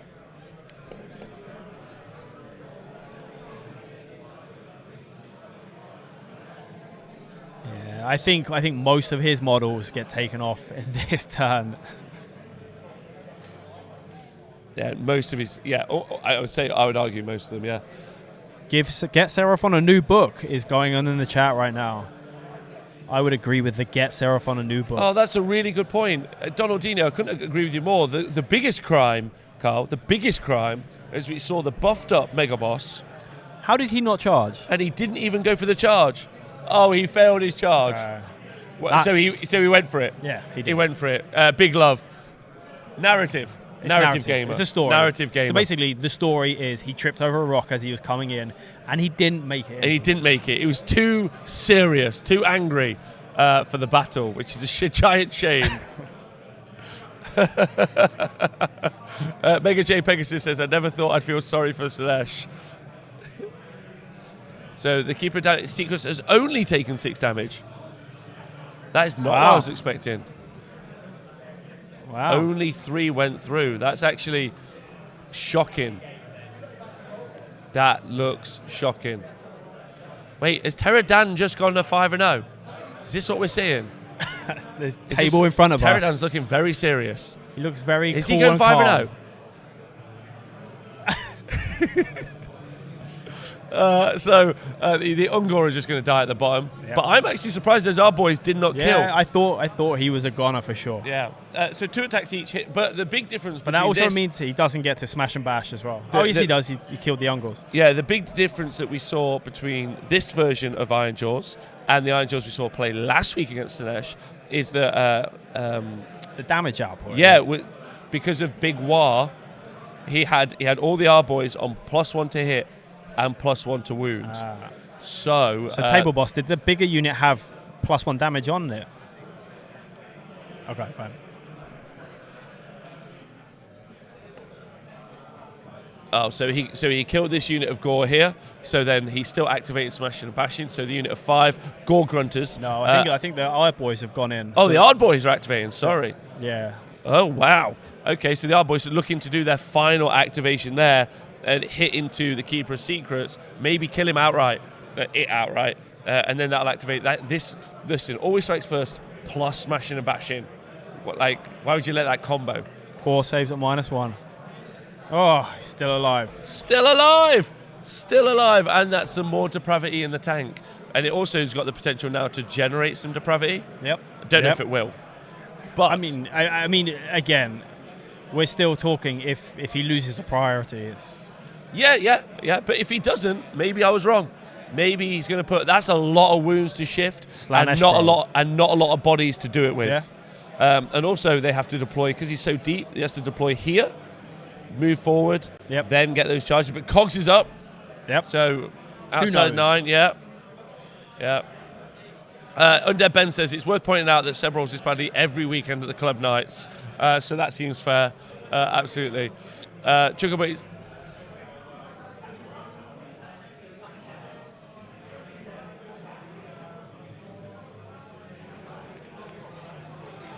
So let's get some shots on there. Chuckabutty, big love. Sad we didn't see you this weekend. Got nothing but love for you. So I was going to give a shout out. I mean, this venue is incredible. I was just like, I took a look up and a look around. The guys, I mean, both Dan and Steve have done a phenomenal job putting this thing together. I think Bucks Wargaming has only been around for under a year, and they've managed to put together an event like this. I think there's some of probably the best players of Warhammer in our country all playing here today. Well, I mean, outside of us.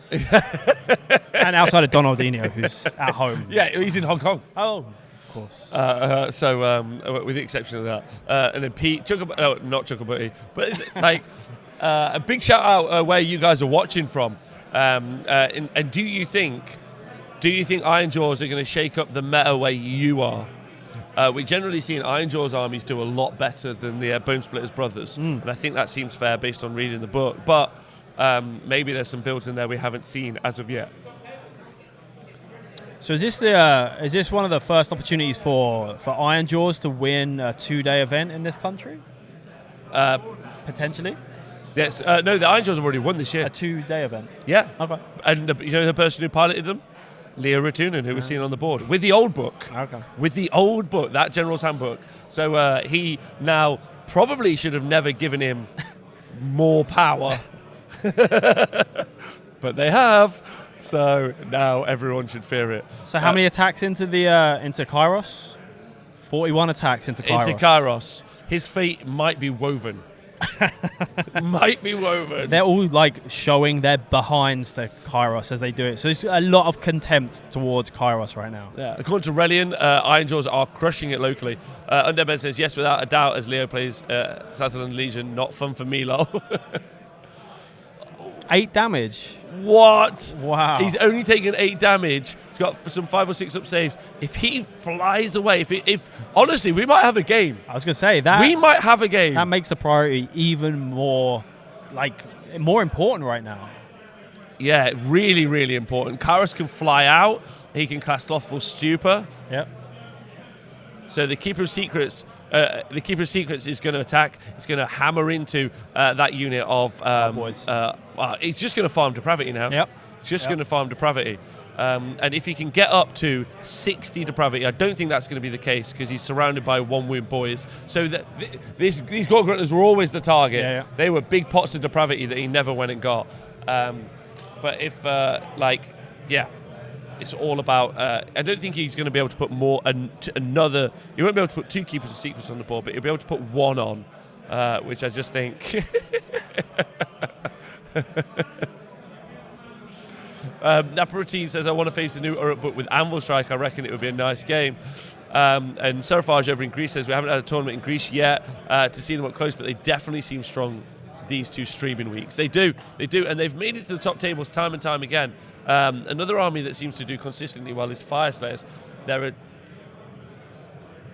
2 damage. Fire Slayers armies on the top. So 9 damage, so that's going to be another 4 Depravity points. Really, he should have, knowing how powerful that Depravity point pool is, a key focus of Seb should have been those Gore Grunters, right? Yeah. Should have been those Gore Grunters. Like you said, I think with Slaanesh, you really want to...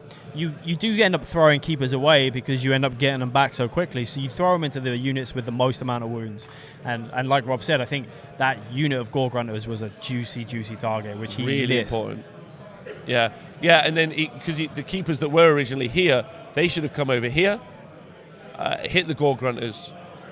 Yeah, I think there were loads of options realistically, loads. This game is over, says Jay Votic. Maybe not though, maybe not. So he's spending a CP to fight again. So the current score is 43 Depravity points. So right now he's just trying to farm some Depravity points and hope for the double turn, well for the priority. Combat Phase Podcast says, do you think it's worth taking a list that has 1-wound mod options when you play Slaanesh? I mean, I would agree if you have them.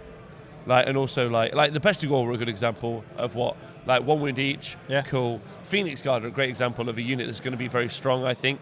4 up save, 4 up DPR, fight and attack twice, potentially in the right army. And also Bone Daddies, those new skeleton infantry blocks sat on a 2-up armor save. They'll be fine. So another 3 depravity generated there from that command point. Bone Daddy's deadly as So ever. 46. Bone Daddy's going to be more deadly than they've ever been, I think. But we'll see. We haven't seen points yet. Just checking with the table boss. Is the Thermal Rider keeper? Is he dead? Is that the one in combat? Yeah, he's dead. Yeah. Yeah, so, it would be something like we're seeing a Morgant list being played with 120 ghouls here this weekend. But that list has its own issues as well, because you're going to get super tired rolling those dice. Super tired. Like, I can't even... I think it's pretty close on that table, by the way. I think the Pterodan and James is going right to the wire over there. Yeah. So Aurelian, how they get a 2+ is they take them in the tribe that gets them an extra +1 save, and then you use that command ability, that Catacross, +1 armor save, +1 to hit, 36-inch bubble for 1 CP. Tough to do. Wait, Chris Jr., how you doing? Chris Cavesy, scary. If you're over in Ireland or Northern Ireland, you don't want to play Warhammer against him. Oh. So Kairos is now fighting against the Gore Grunters, hitting it in. They are doing it. Kairos took one off. Kairos took a pig off. Did he? Well, he had 1 wound left. Okay. Let's give the guy some credit, all right? Give him some credit. He foresaw that he was going to take off a backwards-facing Gore Grunter. No, the backwards one's still there. They're all backwards. Anyway. So, 4 Ungor did a damage to a Gore Grunter as well. So, yeah. So, those got...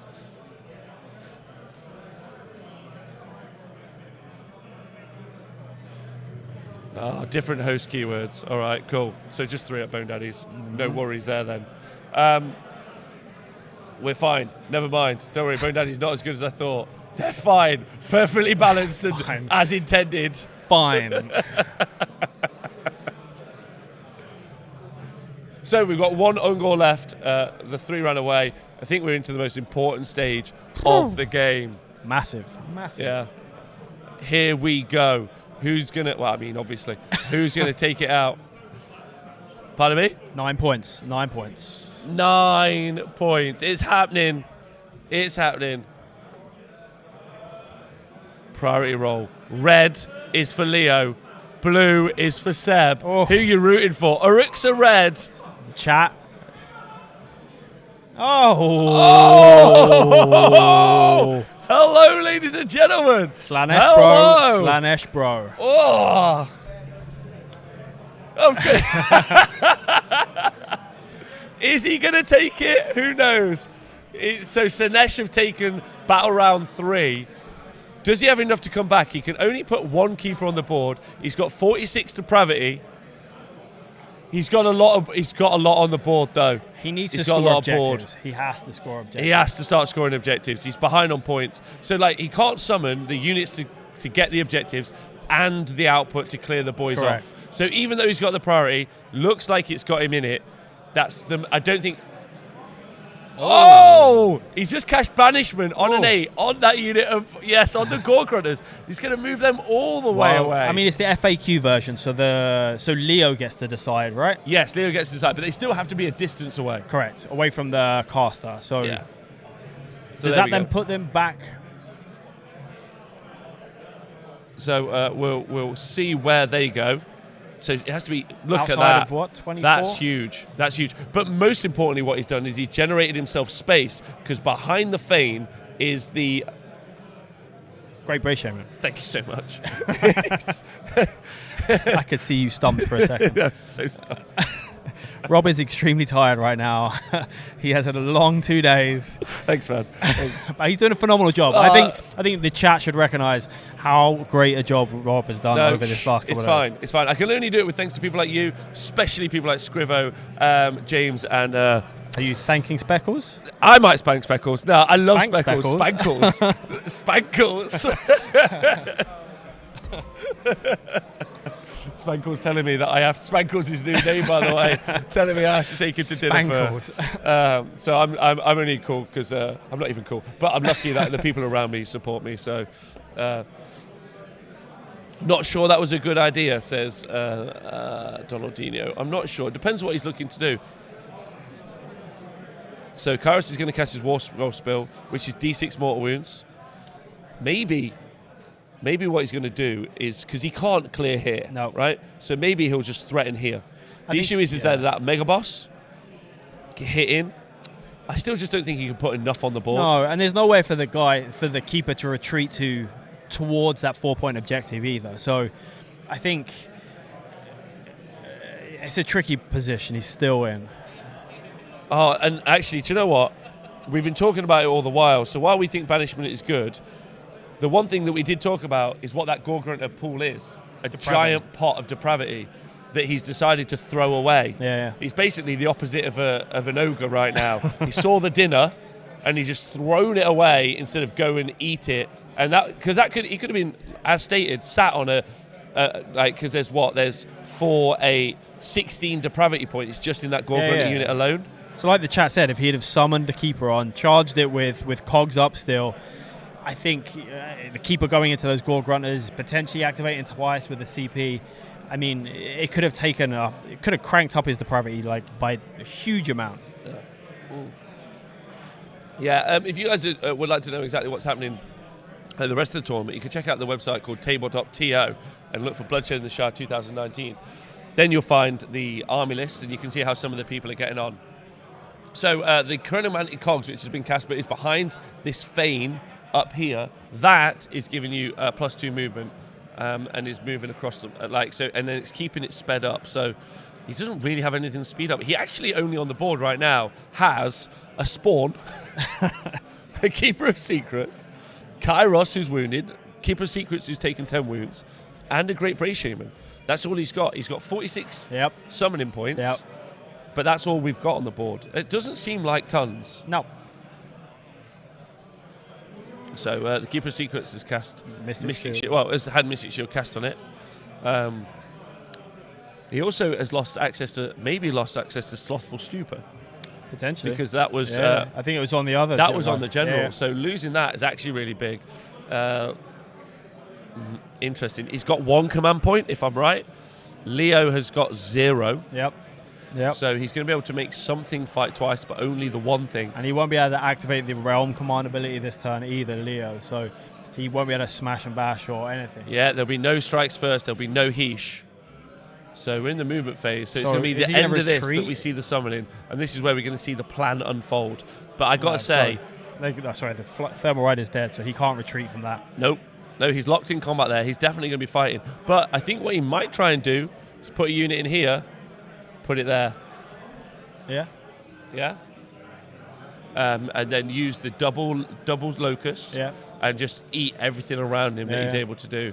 And maybe he's just going to try and keep that break, do this same process. But like you said, he's not scoring the points. Yeah. That's what's key. He's not got enough to score the points off the board. No. So what's he bringing on? So he's moving the Great Brave Shaman that's got the Slaanesh keyword. Yep. And then he's going to summon. I think that's because that's the only way you can do it from the character. Yep. So within 12 inches of the character, 9 inches away. Yeah, because Kairos doesn't get the Slaanesh keyword, so he won't be able to summon. So by moving him there, do we think the keeper can still get into the Gorgrunters if he's to summon a keeper on? So Kairos is running 10 inches with cogs up. So that's as far as he's. Has got to go. So I think where the Brave Shaman is, I think he potentially has room to summon a keeper still. So let's see what he summons. It'll be interesting to see what he summons now. I think he has to bring on, or he has to use pretty much all of his depravity points now. This is make or break. So we're just measuring now. So there's the 9-inch sticks. So you can see where the units are going to go on. So this is where he's going to decide what goes down and if this can change the shape of the game. I don't think so. No. But, Is Kairos gonna punk those hard boys? Maybe he's foreseen it. Maybe he's foreseen it. So there is a Keeper of Secrets going down. Actually, I think Kairos ran, so he can't charge. Yes, of course. So 16 summoning points left, so 16 depravity points. Is that going to be enough? So he could, I don't know, I've never looked at the table in case I throw up in my own mouth. So he's also summoning 10 Demonates, so that seems like the right choice, right? Yeah, so he's going to keep it on, he'll probably keep the 10 Demonates on his, on his home objective maybe, I don't know. So he's bringing on 7 Demonettes. So 10 Demonettes left. Sorry, I got distracted because... There's a madman running around the place. Yeah. So, sorry, Speckle, say that again. Thank you. So he's summoned on 10 Demonettes, so he's got 7 depravity left. Okay. Yeah. Yeah. And we'll see where that goes. So this Keeper's going to have to do some serious work to keep Seb in it. Yeah. So, yeah, real serious work. Yeah. Real serious work. And like you pointed out, Leo doesn't have any command points left for it. No. So, I mean, he won't be able to activate Strike first. He won't be able to charge in his opponent's turn. Yeah, can't charge in Seb's turn. But this way, I mean, he can locus him. He can potentially attack twice with the same Keeper. So we're seeing we're seeing that unit of, oh god, what are they called? Demoness. Thank you. Go onto the tabletop. There we go. LOV in the chat just putting in the link to the ladder. So the new Keeper of Secrets has got the charge. Don't forget he's got cogs up, so that's +2. He's also in God Seekers. +1. +1. So he's only needs to roll a 6 to get in. Do you want him in? Oh. He's rolled a 10. So 13. Oh no, wait, he's rolled the 10. So then, so yes, can he swing around the back of the R boys and get anywhere near the Gorg runners? There we go. That is, pardon me? Can he swing around the R boys and get near the Gorg runners? Which is what we want. If only they've not been banished, right? So he's going to be able to double Locus. Yeah. And I think he's too far out. Well, Kairos ran. Didn't Kairos run? Did you say he ran? Or did you meant he moved? He didn't run. There we go. Changes it up. So those five R boys. Thanks. Oh, he did run. Thanks, Spankles. He did run, so he can't charge. Thanks, Spankles. Thanks, Spankles. Appreciate that. Appreciate you. Yeah. Yeah. Spankles like, no problem. I'll help him play. It's easy. Table bossing is the best. So 2 keepers. One who's fully alive. So Demonette's looking to charge. They rolled a 9. So they're in. They're in. They're going to be looking to just get into those R boys, but not looking to lose a few in close combat, and then just and then basically withdraw. So he'll go there first, I'm assuming, as long as the Locust goes off. Yeah, he's going to go into this pole here, I think. But if they're Locust, they won't be able to attack anyway. Yeah. Okay. All right. Yeah. Maybe. Yeah. Otherwise, try he'll and kill lose those Demonettes. That's a good point. Yeah. Yeah. Yeah. Well, no, it looks like he's not going to. Oh, okay. I think what he's just going to do is let him hit, lose a few, their bravery 10, score the objective. But you're right. Why not just put them all in and just try and kill them? Yeah, I think 10 Demonettes on the charge against. I mean, maybe he wouldn't have got all 10 in. Exploding 6s may have caused some of those R boys to die. As long as you roll the 2 ups on the other side, all those R boys would have. So, yeah, he gets 2 more depravity for making 2 charges. Nice. So, nice. Will he get to use it next turn? Will he be here for that turn? That's what's going to be important. So they're all fighting last. So both of those 2 units have been loci-ed, and they are striking last. This is really turning into a battle, but maybe we're not seeing it for what it is. Maybe it is practically over. There's a huge points disparity. That's the thing. Will Seb be able to score enough? And now, if he goes crazy this turn, Yeah. like if that Keeper of Secrets, which is going to activate twice, the healthy one's going to activate twice, is going to go through. Can he just go through so many hard boys? They can do great damage, proc mortal wounds on 6s to hit. If he rolls crazy, it can go super well. It's whether or not. Yep. Yes. So the recycled Keeper. Because there's only 3 wounds left on the other Keeper, right? Yeah, so he's just avoiding smashing and bashing. So it's whether or not that's going to like just punk this unit here. We'll see. We'll see. It's going to be close. Yeah. It's going to be very, very close. So like it was pointed out in the chat, how did the Gore Grunters end up all the way over there? After being in combat with Kairos, they were banished over there. Yes. Teleported across the skies by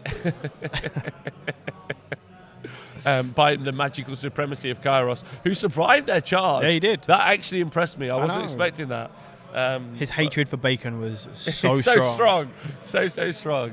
And also for like destruction generally. So we'll see how these so 13 damage in total. Oh, wow. So 13 damage, meaning he's going to generate himself 7 depravity points. so that's what, 6 R boys taken off? Yeah, that's quite a few, but he is going to activate again. Will he be able to get to? So it depends. If he's not within 3, then no. So you're right. That's a big call. He might have to go with. Oh, so only 6 depravity actually. Right. Whether or not. Combat Phase Podcast says Slaanesh win when pigs will fly, but they did just fly. So I think that's his gag, which I really enjoy. It's quite funny. Is this Keeper of Secrets within 3 to charge? That's the big question. Not charge, pile and activate again. So I'm guessing he must have been outside of 3. So he's pulled the units out of which is cohesion. Which is massive. Yeah, huge. Maybe if you'd done a wound less, that would have actually been even more like important just to travel over. Yeah, that's actually really changed the shape. Oh, I need to stop saying that. Get some other catchphrases. Keep saying that all weekend. So the Demonettes that charged on the far left-hand objective, 3 of them are dead, which means they're going to hold that objective because there's 5 hard boys. Yep. There's 5 hard boys, but there are 7 left. Oh no, he might actually be in range. That's the original Keeper he's looking at. Yeah, it is. Oh, so he was within 3. So he is within 3. Okay. So there we go. That's huge. Like you're seeing a lot of these guys go down. There's still some massive threats. These Gore Grunters here, this mega boss here, but it's starting to get towards that tipping point where Slaanesh might pull it through. But the points, right? Yeah, for sure. I mean, I don't think he scores the objective on that side, does he? Is the Gore Grunters in range to score the objective? They are, as you can see, just sat on that objective there. So they score the objective. Yeah, there's going to be 2 of them, but then now there's 3. There's look at this. One. Look at this. But there's then 3. have the R boys attacked into the last Keeper yet? No, they haven't. And we've seen that other unit of our boys removed. Wow. Man, this is getting real to the wire. I think Leo has it on points.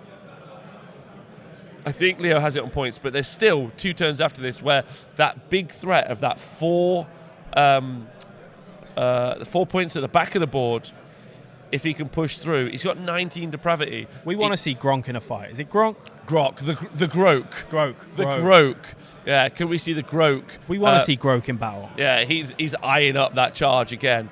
This really, it shows you the power of that Slaanesh summoning. The game has just been brought back faster and faster. There he is. There's Grok. So the Keeper of Secrets now activating. Now, that could go crazy. Yeah.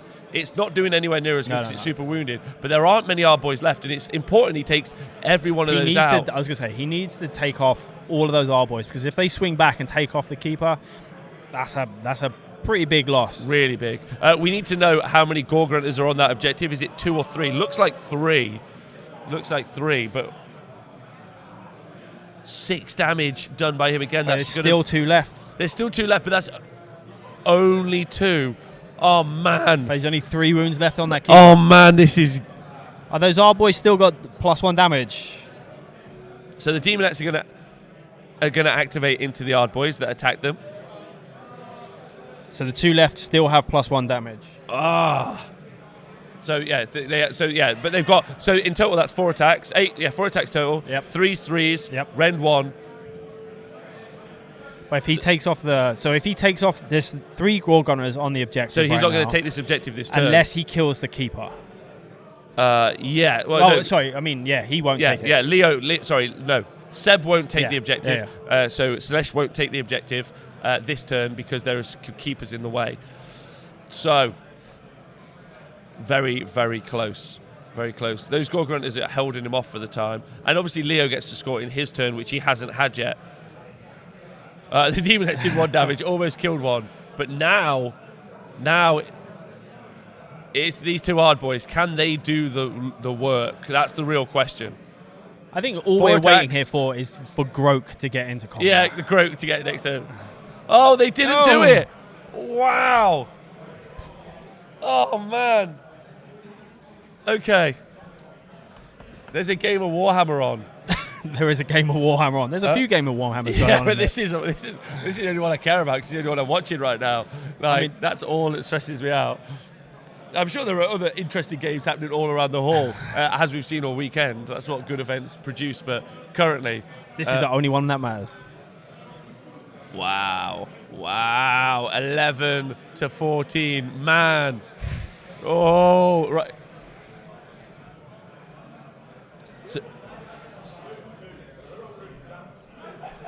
So blue got this one. Blue still have their back objective. However, red have the top. So Battle Shock. So that unit of Ard boys have finally ran to Battle Shock. So those keepers of secrets have made me look foolish. And they're now you've got those 4. Slaanesh bro. It's Slaanesh Slaanesh bro. But look at this depravity pot here.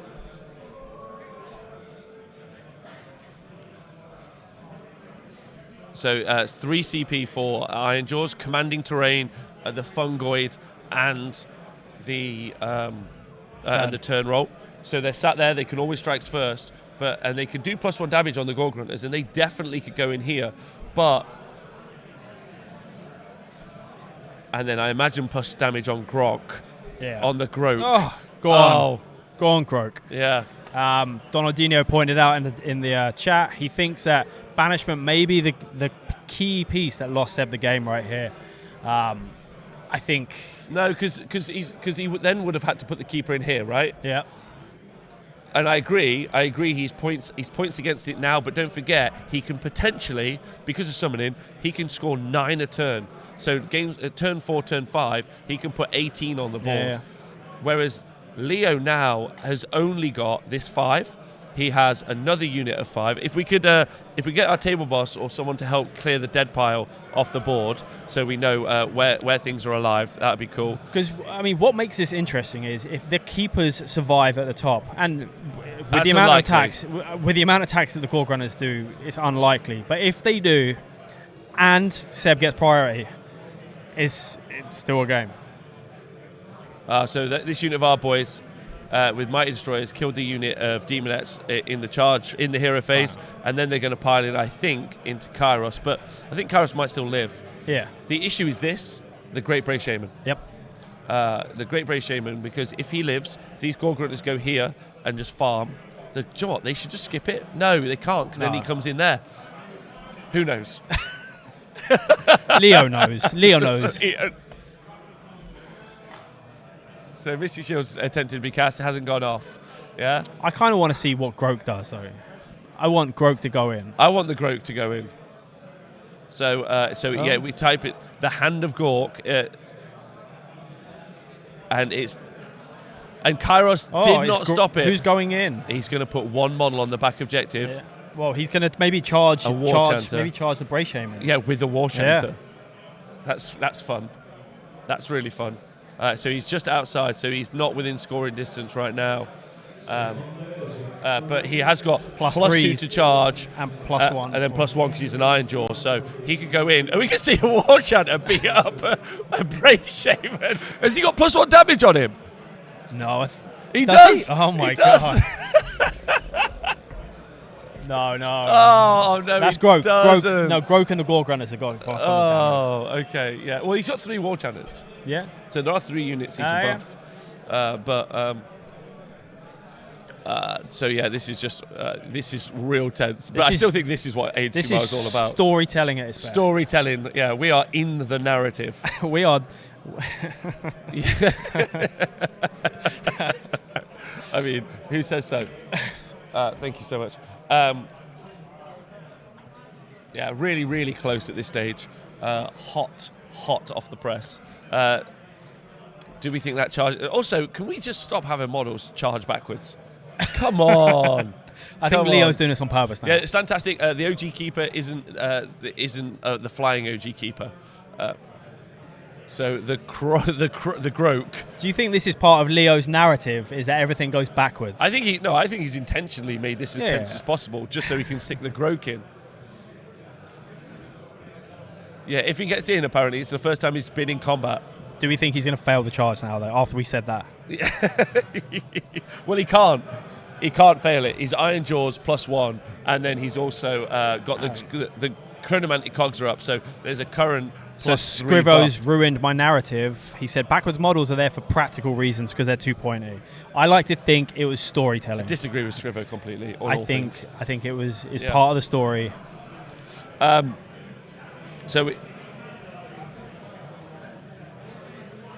So an 11-inch charge for the Grog I don't think they're going into there, are they? To get into the Great Bay Shaman. They're not. There's no way they're doing that They're going charge. into the Keepers. They're going into the Keepers. But the War Shaman's, Chanter. to be honest, the Shaman's the right call. The War Chanter will beat up. Yeah, War Chanter first. Gets an 11-inch charge. It's on, ladies and gentlemen.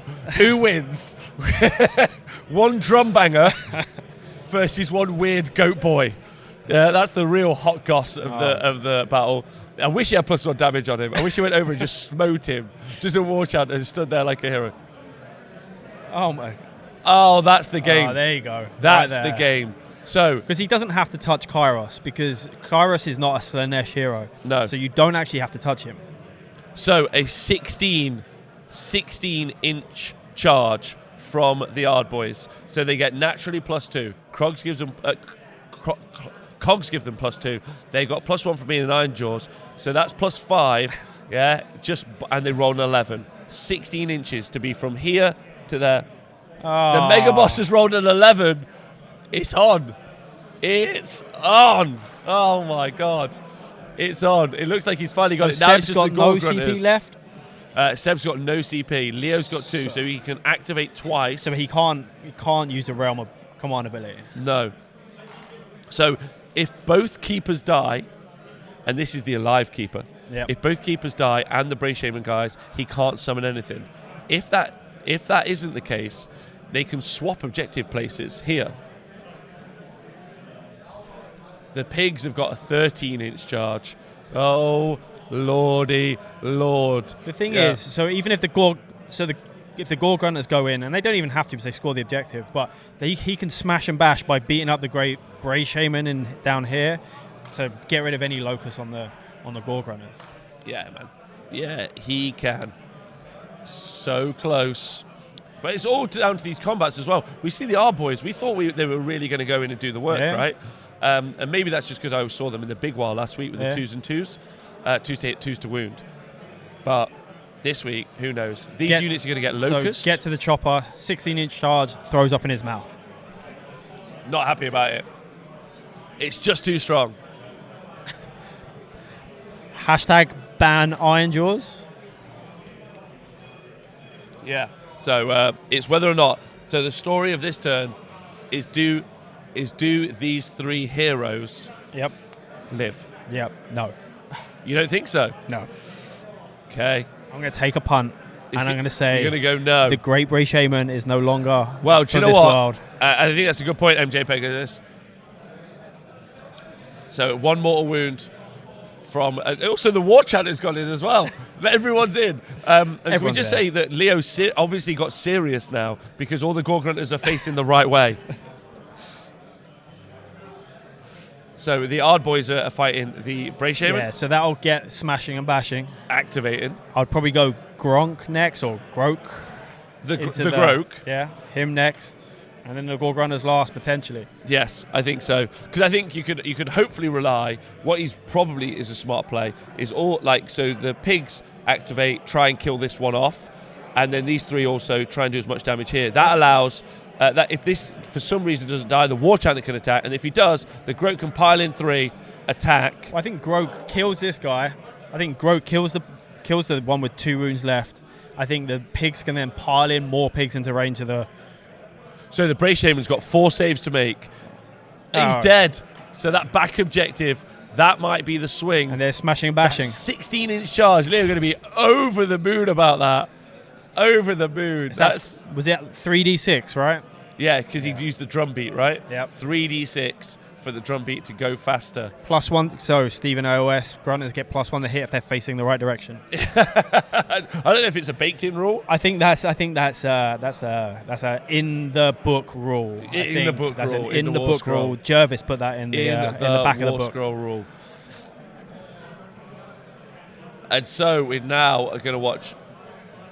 So both units are Locust, the Grok and the pigs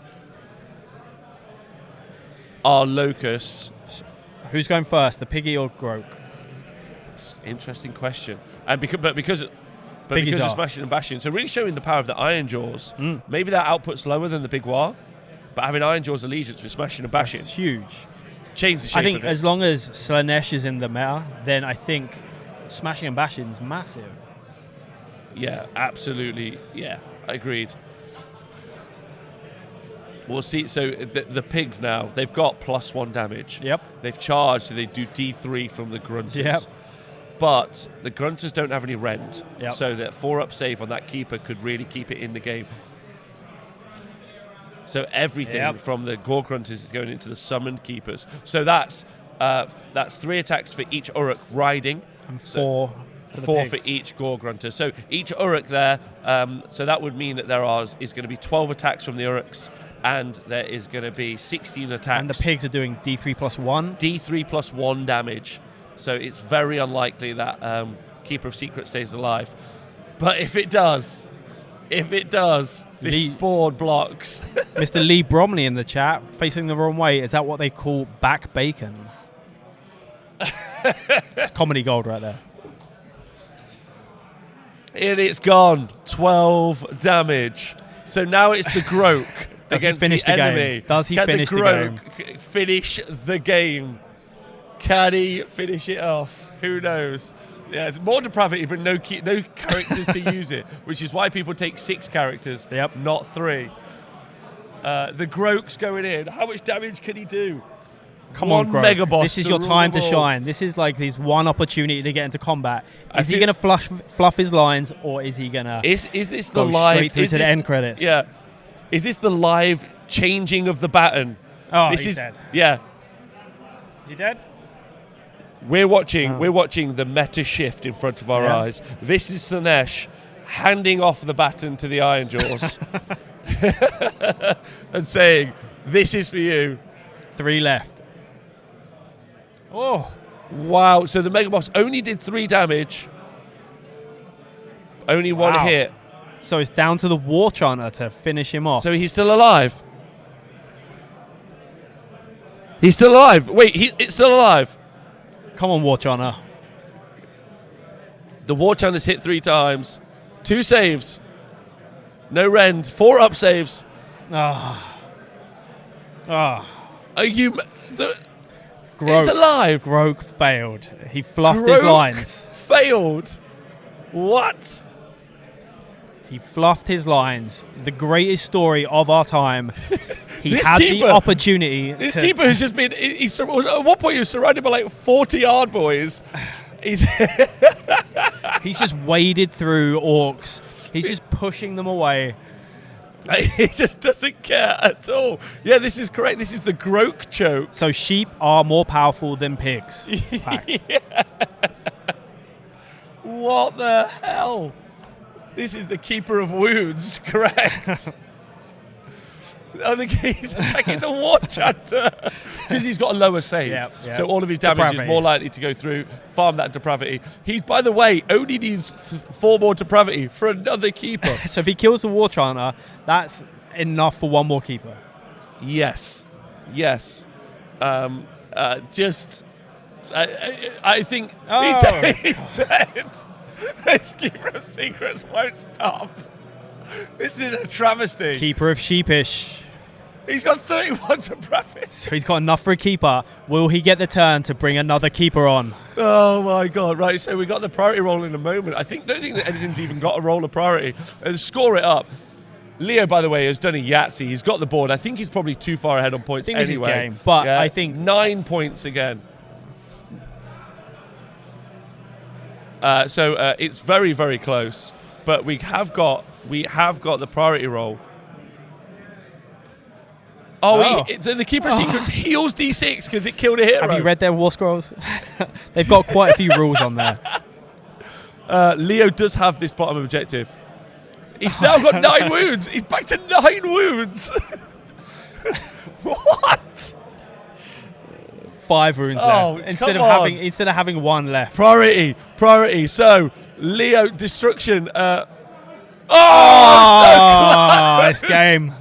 That is the end of the game. They've just shaken hands across the tabletop because there's no way on a points difference. They're hugging right now. The 2 teammates are hugging after such a crazy game. That is. So effectively, he scored those 9 points here. And then because of the priority roll, he pretty much can guarantee scoring another 9. However, had that priority roll come, it could have gone. Leo, over the moon. There he is. I think the story of the game is the fact that Grok failed to kill the Keeper. Massively. Also, that the Keeper of Wounds just will not die. He will not die. He will not die. He still stood there. It's like, I'll never die. I'll never die. What a great game. Thank you to both players, both Leo with his Ironjawz and Seb with the Hedonites. But what I think this really illustrates like how good the new book for Ironjawz is, like how it competes against Slaanesh. And that's not an easy thing to say. No. That's not an easy thing to say. I think that there were some mistakes made in certain areas, potentially. Yeah. But again, it was really nice seeing that Slaanesh army on the back foot and in a tough spot. Yeah. Wow. Okay. Well, thank you very much to both players. Hello. Welcome back to the show. This is me. This is Carl. Say hi. Hi. Hi. Sorry, I'm not telling you to. It's been a long weekend. Listen, that was an amazing game. I think that means that Leo's going to get that podium. I think it means he's on podium. It'll be interesting to see if Jack pips him to number 1. Well, so Leo's got all of his secondaries. So what about Terra Dan? Yeah, so Terra Dan's still rolling dice. We're still waiting to see if 5-0. If a Seraphon player go 5-0, you and me, that's our personal journey. I mean, that is my personal story from the weekend. If he wins, I will flip this table. All right. Well, listen. You guys have been amazing. Thank you very much. Congratulations to Leo. Yeah, congratulations. A fantastic game. Thank you to everyone at the Bloodshed in the Shire 2019. As Such always, a great event. Yeah, great event. Beautiful room and really cool. Massive shout out to the team that's helped me. So thank you to you. Thank you to James. Thank you to Scriver, and thank you to thank you to this guy as Shackles. Oh, don't worry about that. Thank you to everyone watching. If you've enjoyed what you've seen, it would be great if you fancy supporting the show. Obviously, you can subscribe on Patreon or subscribe on Twitch. It helps us do even better. We're trying to innovate and improve everything we do all the time. It would just be nice if you could. It'd be cool. Yep. So thank you very much. Warhammer's pretty great. Warhammer's great. Warhammer's brilliant. You guys have a great week, whatever you do, and we'll see you soon. Goodbye.